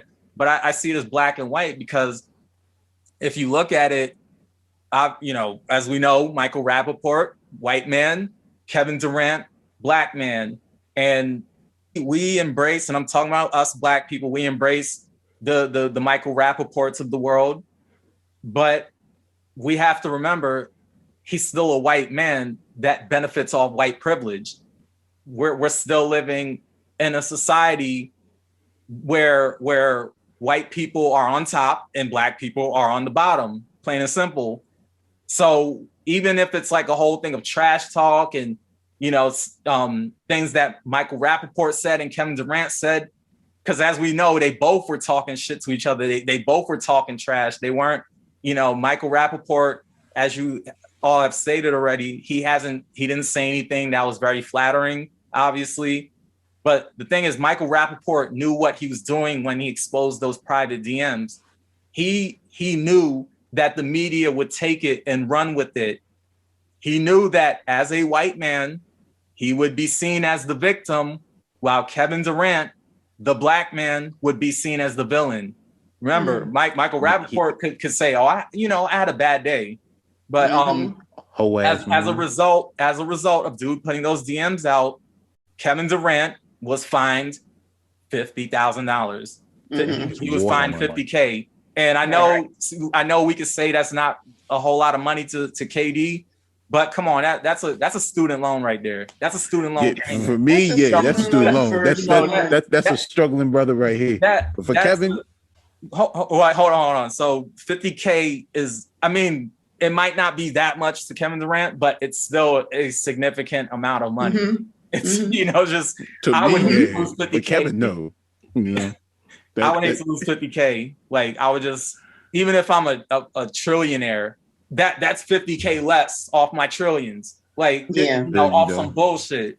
So, right, and that's why I say he should have thought about the consequences of his actions because of who he is. Michael Rapaport says something ridiculous, he's going to get more fans. Okay, he's not going to get fined. That's true. Kevin Durant knows as a representative of the NBA, he is under scrutiny for his behavior. Yep. He should have thought about that. That's why I say they both need to take a L. Michael Rapaport needs to take an L because you was chopping off at the gums and you posting, those kind of comments and about him, doing the interview and etc. And then in the actual DMs, you actually reference him being a pussy. I mean, come on, bro. You weren't innocent in this situation either. Not at all. Kevin Durant at the same time, like, bro, he had a bad day. You were responsible for representing that organization. This is your career.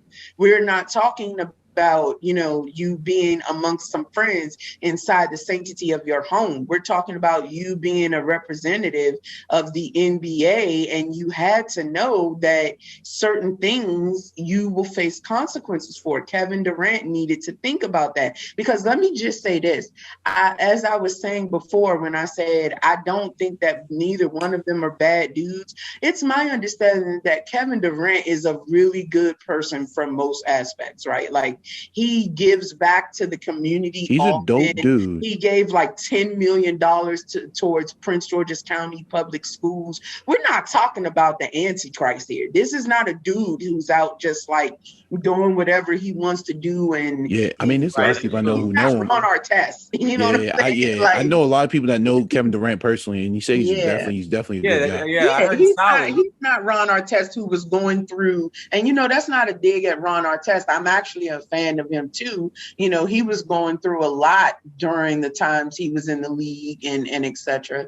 So I don't want that to seem like a jab. Meta world peace. Meta world peace. But the point is, at one point he was really like volatile. He was really not in the best space at one point. I think when they were in Detroit, when that fight broke out, that's when they got nasty for him. Yeah, and I'm just saying, like, I don't think Kevin Durant is in that type of situation. He's not walking around just, starting fights with people or like always in a bad mood or whatever. This was Michael Rapaport said out of pocket, something out of pocket. Kevin Durant addressed it, and Kevin should have thought about what that could mean for him. And Michael Rapaport should have thought about what that could mean for him. You got to face the consequences of your actions. You come out your mouth sideways to someone, they're not going to be accepting of that. So both of them, in my case, in my opinion, need to take the L for this. Like, take your L's, move on. This story is not going to be relevant 2 weeks from now. That is true, but this is probably gonna be our last point, but just after the whole conversation, I just see it as like two wrestling heels wrestling, and it becomes a draw at the end of it. Like two people that hate each other, but yet like the fans are not interested in like their BS, but it took the media to draw up this story because there hasn't been really too much backlash behind their little silly, I would say more called per se like rant. But yeah, I mean, I don't know. Michael Rapaport had a bad day. So I feel like, I'm gonna just end it right there. I'm done talking about this man having a bad day because it seemed like that's the new cop out now. Well, I had a bad day, so yay. I feel you. I feel you. I feel exactly where you are coming from that perspective. Same with the PAT. So, okay, fellas. So our last subject of this episode, and this is definitely a serious one for the Black community, for our culture, and just everything that we have been fighting for forever, really. But these last couple of years, we've had so many different movements and etc. arise from the police brutality against unarmed Black people. And so this next subject is the Derek Chauvin trial. And Derek Chauvin is the police officer who murdered George Floyd on video, held his knee on his neck until George Floyd could not breathe anymore. And this man was begging for his life the entire incident. And it's just, I can't even watch any portion of the video. Like I can't stomach it. It's to say the least, justice needs to be served here. But so the question is, the official question for this topic, now that the trial is in place and he is currently standing trial, is will justice be served? So I am going to throw this to Emmett to start us off, and then I will throw it to PAT, and then I'll wrap it up. So E-Man, what say you, sir? All right. So, do I think justice would be served? No. And the reason I'm saying this is we've seen these stories go on and on again and again. And to those, definitely, I don't like to use the word black community, but those of our, indigenous and black, you should definitely take the time to go research law.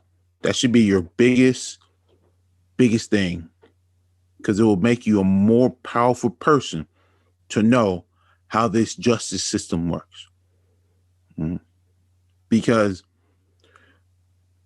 even though he is an officer and he's officer of law,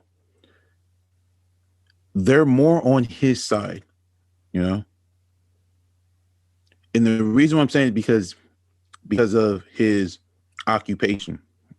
Because at the end of the day, many people don't get and realize that behind every occupation, there is a person, But we tend to see the job more than the person itself, Everyone saw what they saw with, George Floyd. Everyone saw, what was going on. I don't know. It took them about a year to get this trial together. It took about a year to actually get some charges put together. Now, when you talk about other people out here, and people do a lot of heinous crimes, does it take that long for, charges to come up? No, because, once they see what they see and, once they already know what they're doing, they're already, getting all the paperwork and everything like that, if depending on the crime, big or small, they already know what they're going to do already, But it took a year to even get this man in court. It took a year to come up with some charges.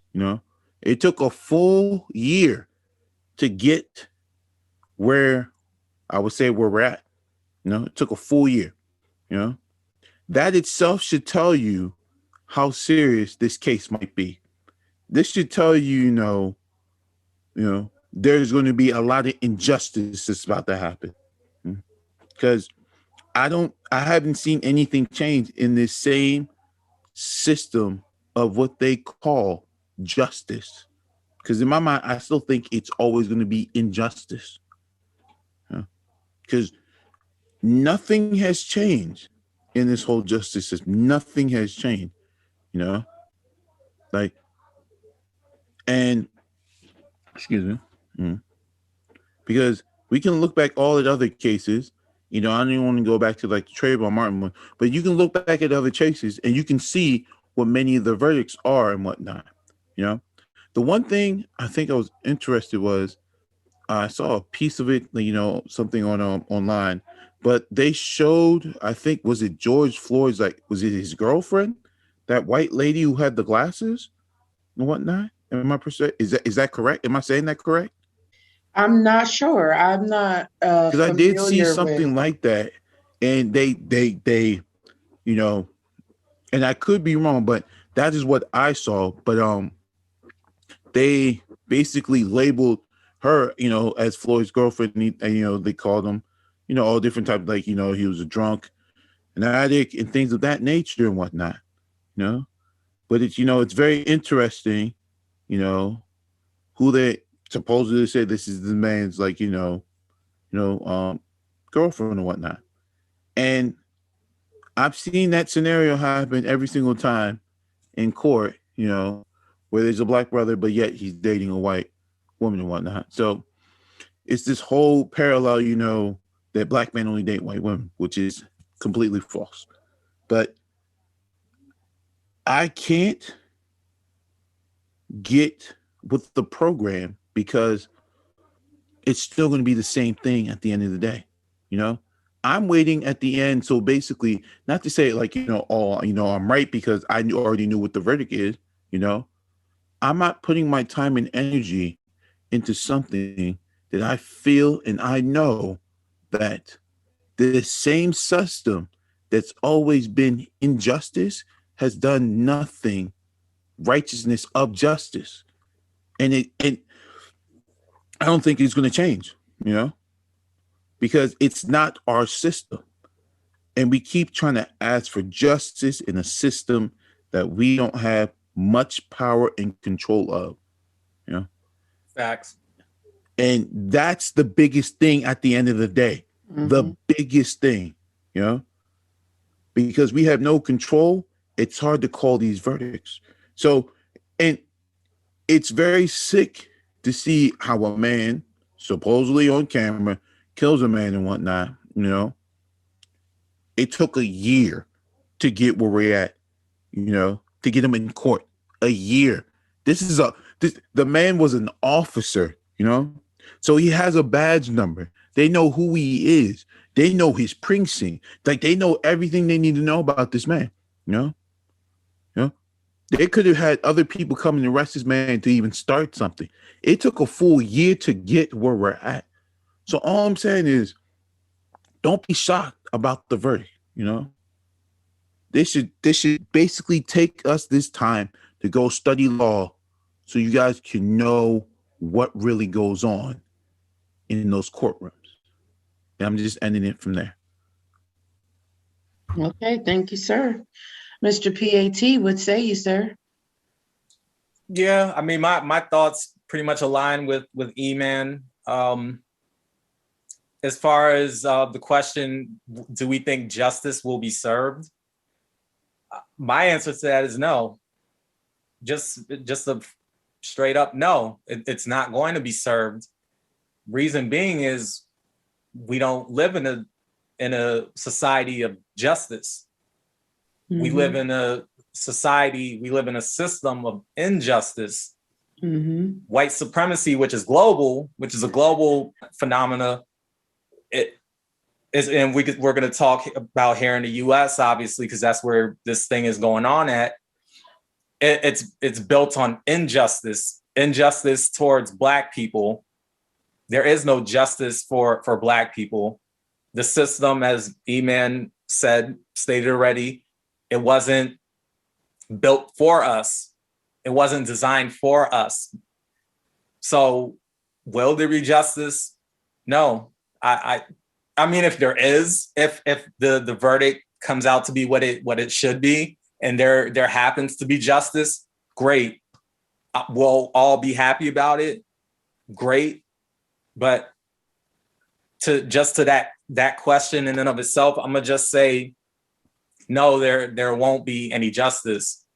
But in regards to the trial itself, I'll be honest, I haven't really kept up with the coverage of the trial too much. I've been reading some articles here and there. I personally just don't want to invest too much of my time and energy looking in on this trial. I mean, I'm gonna peek in, every now and again, because I want to know what's going on. But at the same time, there's a part of me that just doesn't want to invest a lot of my energy into it, because I just think it's going to be one of those things where it could be a very big upset, a very big disappointment, and I want to keep the faith. I'll just say that I want to keep the faith and hope for the best. So we all saw what we saw on May 25th, 2020. Derek Chauvin kneeled on George Floyd's neck for a total of 8 minutes and 45 seconds. Some say up to 9 minutes, but either way, we saw Derek Chauvin murder this man who was handcuffed and on the ground. George Floyd was begging for his life. And we saw the way Derek Chauvin's face looked. It was the face of someone who clearly didn't give a fuck about the life that he was taking away in that moment. Absolutely. So agree. With all of this in mind, it's clear that Chauvin needs to be punished to the fullest extent. One thing that I'm anxious about, obviously, is the verdict. And I think we are all anxious, but I say I'm anxious because there's a part of me that can see Chauvin getting some kind of light sentence, whatever that sentence may be. If, you know, it's going to be light, I think, hopefully not. But one thing we got to speak on too is how this white supremacist media, and I'm gonna just call it what it is. The white supremacist media has been talking about George Floyd's past, particularly with drugs. Victim blaming. Right, victim blaming. You know, they're talking about his past with drugs. That's all they do. That's all they do. Yeah, as if that really matters. You know, it seem like, just black men take drugs. Like everyone takes drugs who chooses to take drugs. So just like, it's just like what the media did with Trayvon Martin and Freddie Gray and countless other black victims. They pull up the past of the victim. I mean, the thing is, we know why they do this. It's a way to get the public, the general public, to view the victims in a negative light and to make excuses for why them being murdered wasn't so bad. When it comes to black people who are victims, we still have to be the ones who are guilty of something, and we're still the ones who have to be put on trial, even if we're not alive to defend ourselves. Even in our death, we are still guilty and we're still put on trial. This is how sick, twisted, and evil the white supremacist establishment media is. They do that in order to inform or really disinform the public's collective mind. In order to get the masses on board with an idea, the mainstream media has to manufacture consent. In other words, propaganda is used in order to sway the public into being agreeable and accepting of whatever the agenda is at play. Agreed. Now, the term manufacturing consent is actually the title of a book written by Noam Chomsky. Hope I pronounce his name correctly. Noam Chomsky. I actually have that book, by the way. But I just wanted to put that out there. I want to give credit where credit is due. So manufacturing consent by Noam Chomsky. But going back to George Floyd's past with drugs, it's obvious that bringing up his drug usage is a way to gaslight everyone. Basically, the powers that be are telling people that they didn't see what they saw. They're basically like, well, you think you saw Derek Chauvin kneel on George Floyd's neck for almost 9 minutes, but no, that's not what you saw in that video. It was just George Floyd's bad health that killed him instead. So just ignore what you witnessed with your own two eyes and listen to what we say. Just ignore what you saw and listen to what we say instead.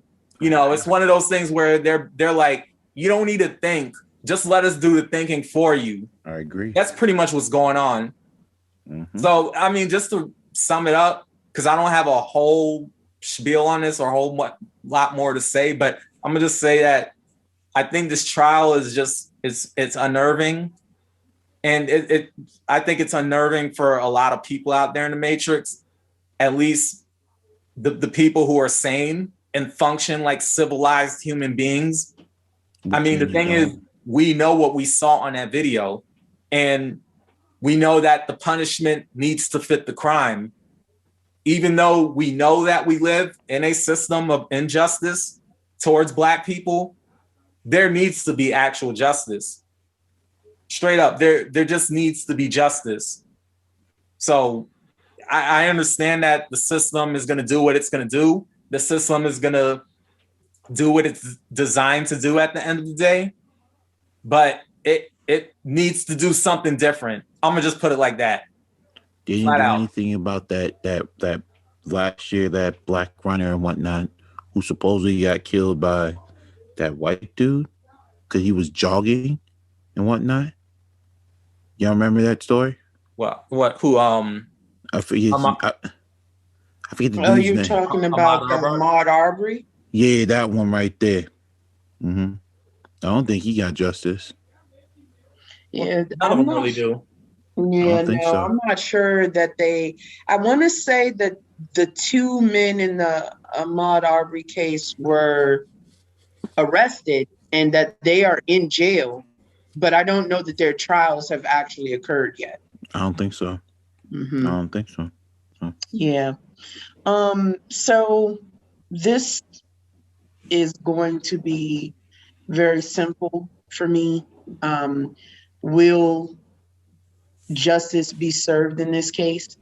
I will say that I don't think that there is any level of appropriate justice that we can expect to receive in this case, because that man kneeled on George Floyd's neck without flinching while being videotaped, and has now actually had the audacity, his defense team anyway, to make the argument that it was his drug use as opposed to the clear-cut asphyxiation due to the pressure applied to his neck. I understand that defense attorneys have a responsibility to defend their client to the best of their abilities. I get it. But that's exactly why, because I don't know if you fellas know, but when I was younger, I always wanted to be a lawyer. And my reasons, my reasons were different. I think you'd be a good one. Thank you. I ain't gonna lie. I agree too. I definitely agree on that too. Thank you. I very much appreciate that. Yeah, but what's interesting is that my reasons for wanting to be a lawyer when I was younger is because I had known so many people, including a close family member of mine, who did not get justice as a Black person. And so I said I wanted to be a lawyer because I wanted to be someone who gave Black people a fair shot. That was my reason for wanting to be a lawyer, right? And I would definitely want you to be my lawyer, though. Thank you. When I look at this case, as Pat mentioned earlier, the victim blaming is strategic, right? It's strategic and it's racist. It's strategic because you introduce any known factor of corruption and you've already plagued somebody in the jury's mind about whether or not this person had this coming. Because juries do not tend to look at it from the perspective of the law says that regardless of what the crime was that the victim committed, that it is the law that are supposed to punish them for it. That is true. And so when you think about the fact that they are now introducing an element like his drug use or his criminal past, that creates that little cluster of doubt about how extreme the punishment should be, because, after all, this was not a really good person. Maybe he deserved what he had coming to him, and etc. So first of all, when you look at the entire situation, he was being questioned initially about false currency. The claim that was made, the reason that they called the cops was because they thought he was using a counterfeit 20 to make a purchase. The fucking 20 wasn't even counterfeit, first of all. Okay, right. Second of all, so that in itself, who makes counterfeit 20s? Right, exactly. Everyone makes counterfeits of 100. Who makes counterfeits of 20s? But the point is that they were racially profiling. You're correct, Emmy. But they were racially profiling him from the onstart of the incident, right? Here's a black man. Like, why would you assume, unless that same clerk called the police on some other people who used 20s that day, especially since the 20 turned out to be real? Think about this. Okay, that is ridiculous. That was racial profiling if there ever was a clear case of it. And even if the 20 wasn't real, right? He didn't do any appropriate testing, to my understanding, for that. So what made him escalate that to calling the police? I'm referring to the person that made the call. This entire situation from the very beginning screams injustice. And then there are rumors that Derek Chauvin knew George Floyd before this incident. That they I heard about that too. That they worked at the same establishment. Yeah, I heard about that. Right, exactly. And even though they may not have been like close pals or anything like that, they had some kind of previous interaction. Who's not to say that this wasn't revenge? I mean, at the end of the day, that's the one thing I thought about too. I thought it was really had to do with some type of revenge, because I was like, they've met previously. I mean, this entire thing is a ridiculous situation from the aspect of, the victim blaming. I mean, which is common whenever unarmed Black people are killed, right? Like they start bringing up all of their past. They couldn't do that for, young Tamir Rice, right? Who didn't have a past. He was just a little boy playing with a toy gun in the park, right? But because he was Black, he was seen as a threat and lost his life. They couldn't do that in those particular cases, right? And even still, no one was brought to justice. So if you ask me, will justice be served? There's no capacity in which justice could be served for this incident. No one had to die that day, and especially not someone who was accused of using a counterfeit $20 fucking bill. And especially when that person was saying to the police, and this is the other thing. People are always saying blue lives matter too. Not all cops are bad. But when you see a police officer derelict their duty to the point that it causes someone else's life and you didn't arrest that officer, you're just as bad. That's the problem with the police force, right? They're a game.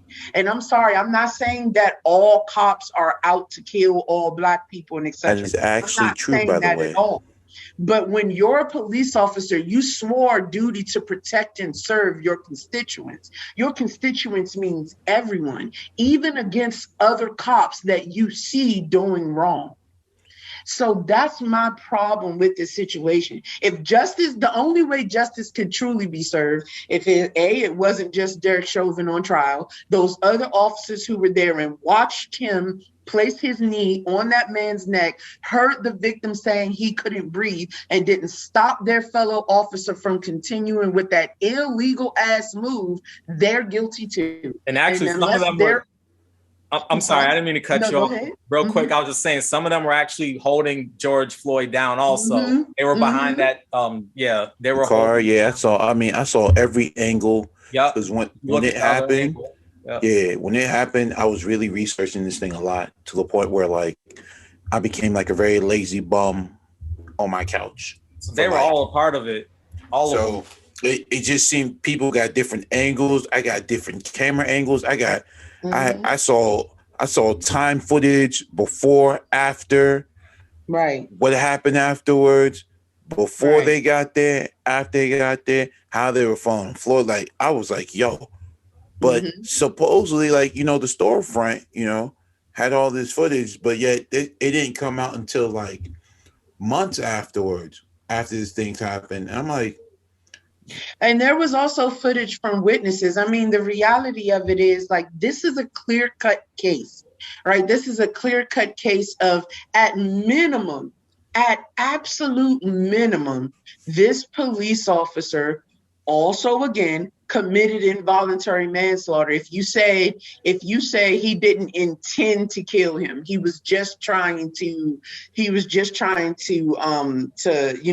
the situation at a certain level. Let's say you made that argument, okay? It's still involuntary manslaughter because he criminally placed that hold on someone. That's not a hold that they're not even, the police are not supposed to do anything with anyone's neck, for multiple reasons. And so, if memory serves me correctly, and I have researched this and saw many articles about it, the police chief himself says that Chauvin's actions were not proper. In fact, it's right here. The Minneapolis police chief says Derek Chauvin's actions were in no way, shape, or form proper. Yeah, I read that. The police chief. Well, So in my opinion, justice is not going to be served. To answer the question and sum things up, justice is not going to be served because there's no way for it to be served properly. And there's never going to be, in this particular case, the accountability that needs to occur. And that jury, and it's all going to be dependent on the jury, right, have already been provided these little tidbits about this about George Floyd's past, to help sway them for recognizing at the end of the day, he was a human being who deserved to face his judgments through the justice systems, not at the knees of Derek Chauvin. And for that alone, he is guilty, and all those other cops that let this incident happen are guilty. Absolutely. So when you look at, I'm gonna let you go on, PAT. I only have one quick thing to say. Oh, I'm good. When you look at accountability, you got to make sure, if you did it, you did it, But when you look at the case, they're denying something they didn't do, yet people saw it. That's the silly game that is very sick. And that's the issues that, that keeps coming up. And it's not going to get better. Because I can say what I want to say, but literally they're sitting here denying what everyone said, that everyone saw. I apologize. Everyone saw, like everyone saw it, but you're denying that it didn't happen. How in the hell can you do something like that? It shouldn't even make sense. Things ain't making sense no more. They're making it seem like, well, you saw this, but nah, it didn't happen that way. It happened like this, and it should have happened like this. They're gaslighting, bro. I mean, that's pretty much what's going on. They're just gaslighting the public. The media's in the position where they want to think for you. They don't want you to think for yourself, pretty much. Mm-hmm. It's like they want to just be the one to tell you what to think and what to think about. They want to guide your thoughts. They want to they want to tell you how to think. So of course they're going to come in and they're going to be like, "Oh, well, yeah, you saw the video, but no, that you sure you saw that? Are you sure? Like maybe you saw it this way, maybe you saw it that way." And, they play on that, and they're going to do it over and over because they feel that they have that power. And like I said, this is how evil, sick, and twisted and demented this system is. It's really that fucking sick and disgusting, because they will go to those lengths. They do that all the time. That's the lengths that they will go to in order to guide the masses' thought. They'll go to those lengths where they'll say, well, you saw the video, but I don't think you saw what you saw. Here's what you really saw. That's pretty much what's at play here. It's just sick. Like, If this is the main reason why I keep to myself. This is the main reason why I keep to myself. This is the main reason why, I let people, not even in my circle, but just I only allow certain people around me, because it's just so sick. and just we want things to make sense. It has to make sense. We can't be doing shit that don't make sense. Because if it don't make sense, why are you doing it in the first place? Like, people don't have a reason when like certain things they do, and that's like a huge issue, But for people to put a case out a year later, knowing the jury is going to call the case and whatnot, because they're going to definitely vote on it, guilty or not guilty. But to say this man did not do it is by far the most sickest thing in the world. And people should see that. That's the outrage that I want people to see. But no one's not outraged. Step out of their comfort zones, and they don't. Sorry. Go ahead. No, you good. But that's the thing. Everyone wants to keep living in this box. Get the fuck out the box. The thing is, they know what's going on, right? Like, I don't accept, nor do I allow the bullshit notion or to allow myself to participate in the conversation of racism is not as bad as it used to be, or racism is over. Whenever anyone says that to me, black, white, Spanish, or otherwise, I don't even continue to engage with the conversation, because at that point, you are showing me that you are not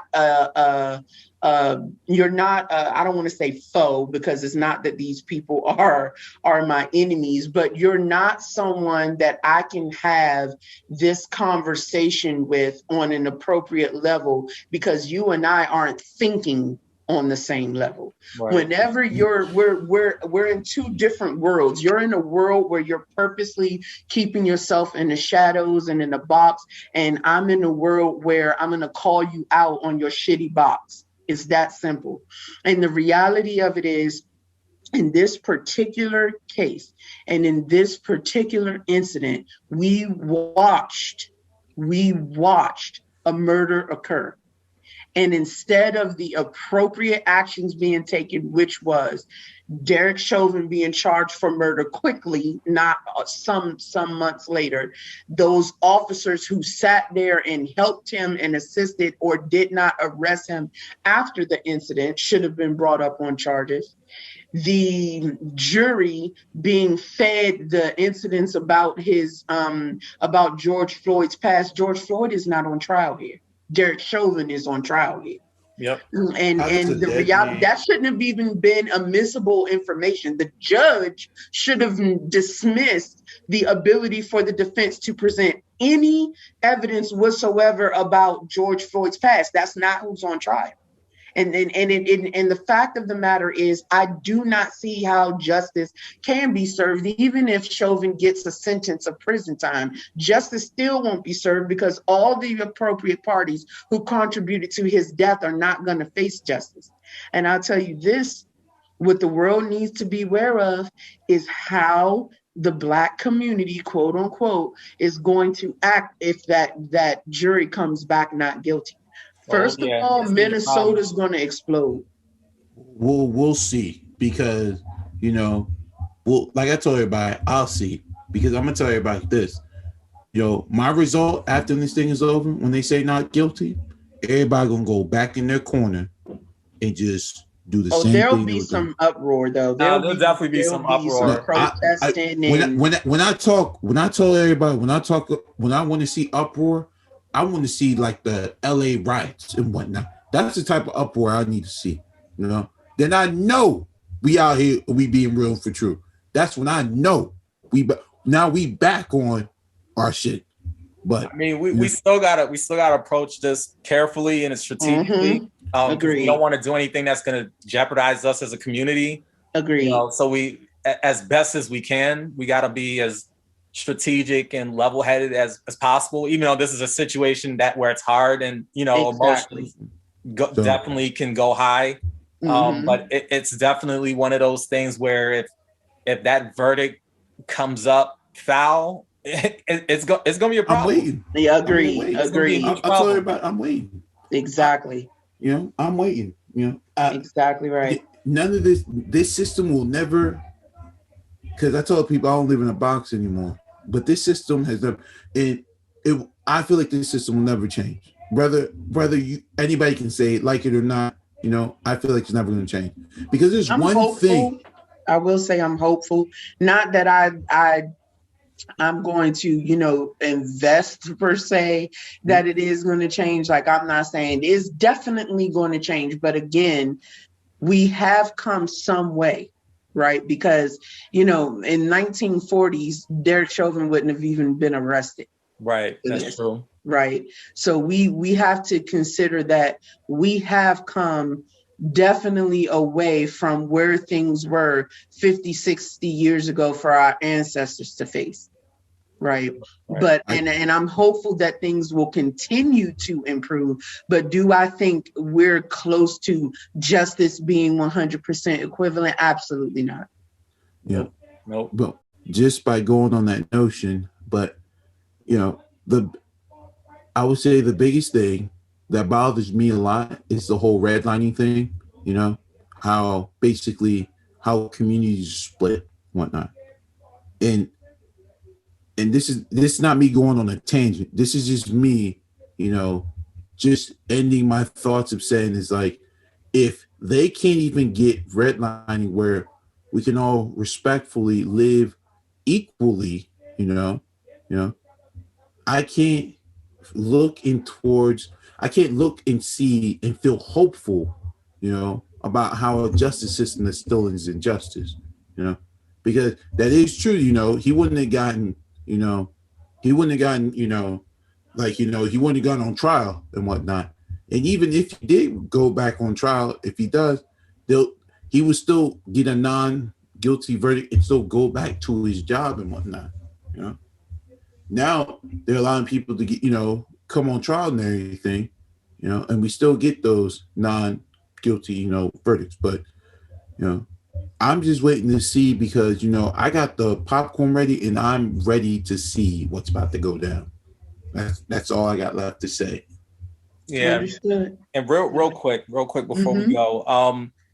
So to Eman's point where, he was saying that things just don't make sense. Things, basically things not making sense. Unfortunately, and I agree. I mean, a lot of things just don't make any sense.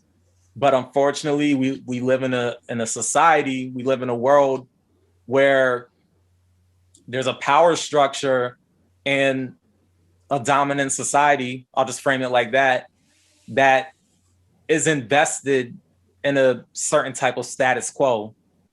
That status quo is racism, white supremacy. So when you have a power structure and a dominant society that's invested in that status quo, a lot of things are just not going to make sense because the things that don't make sense is going to be in the power structure and the dominant society's favor. So I'm speaking about the dominant society, they're not going to want to invest any type of energy, any time and energy into even trying to make things make sense, because nonsense is what basically allows them to move a certain way and to move up certain ranks or certain levels or whatever within society. It allows the status quo to be what it is. It allows the status quo to benefit them. So once that status quo is benefiting them, yeah, they might see some things as wrong, or they're going to see some injustices or whatever the case may be, but they're not going to put that time and energy into challenging the status quo and trying to change it to actually make it make sense. That's not, unfortunately, that's something that's just not going to happen. So it's just going to take something else or someone else or us as a people to make it make sense. That's really what it all boils down to, because we can't depend on them to make it make sense.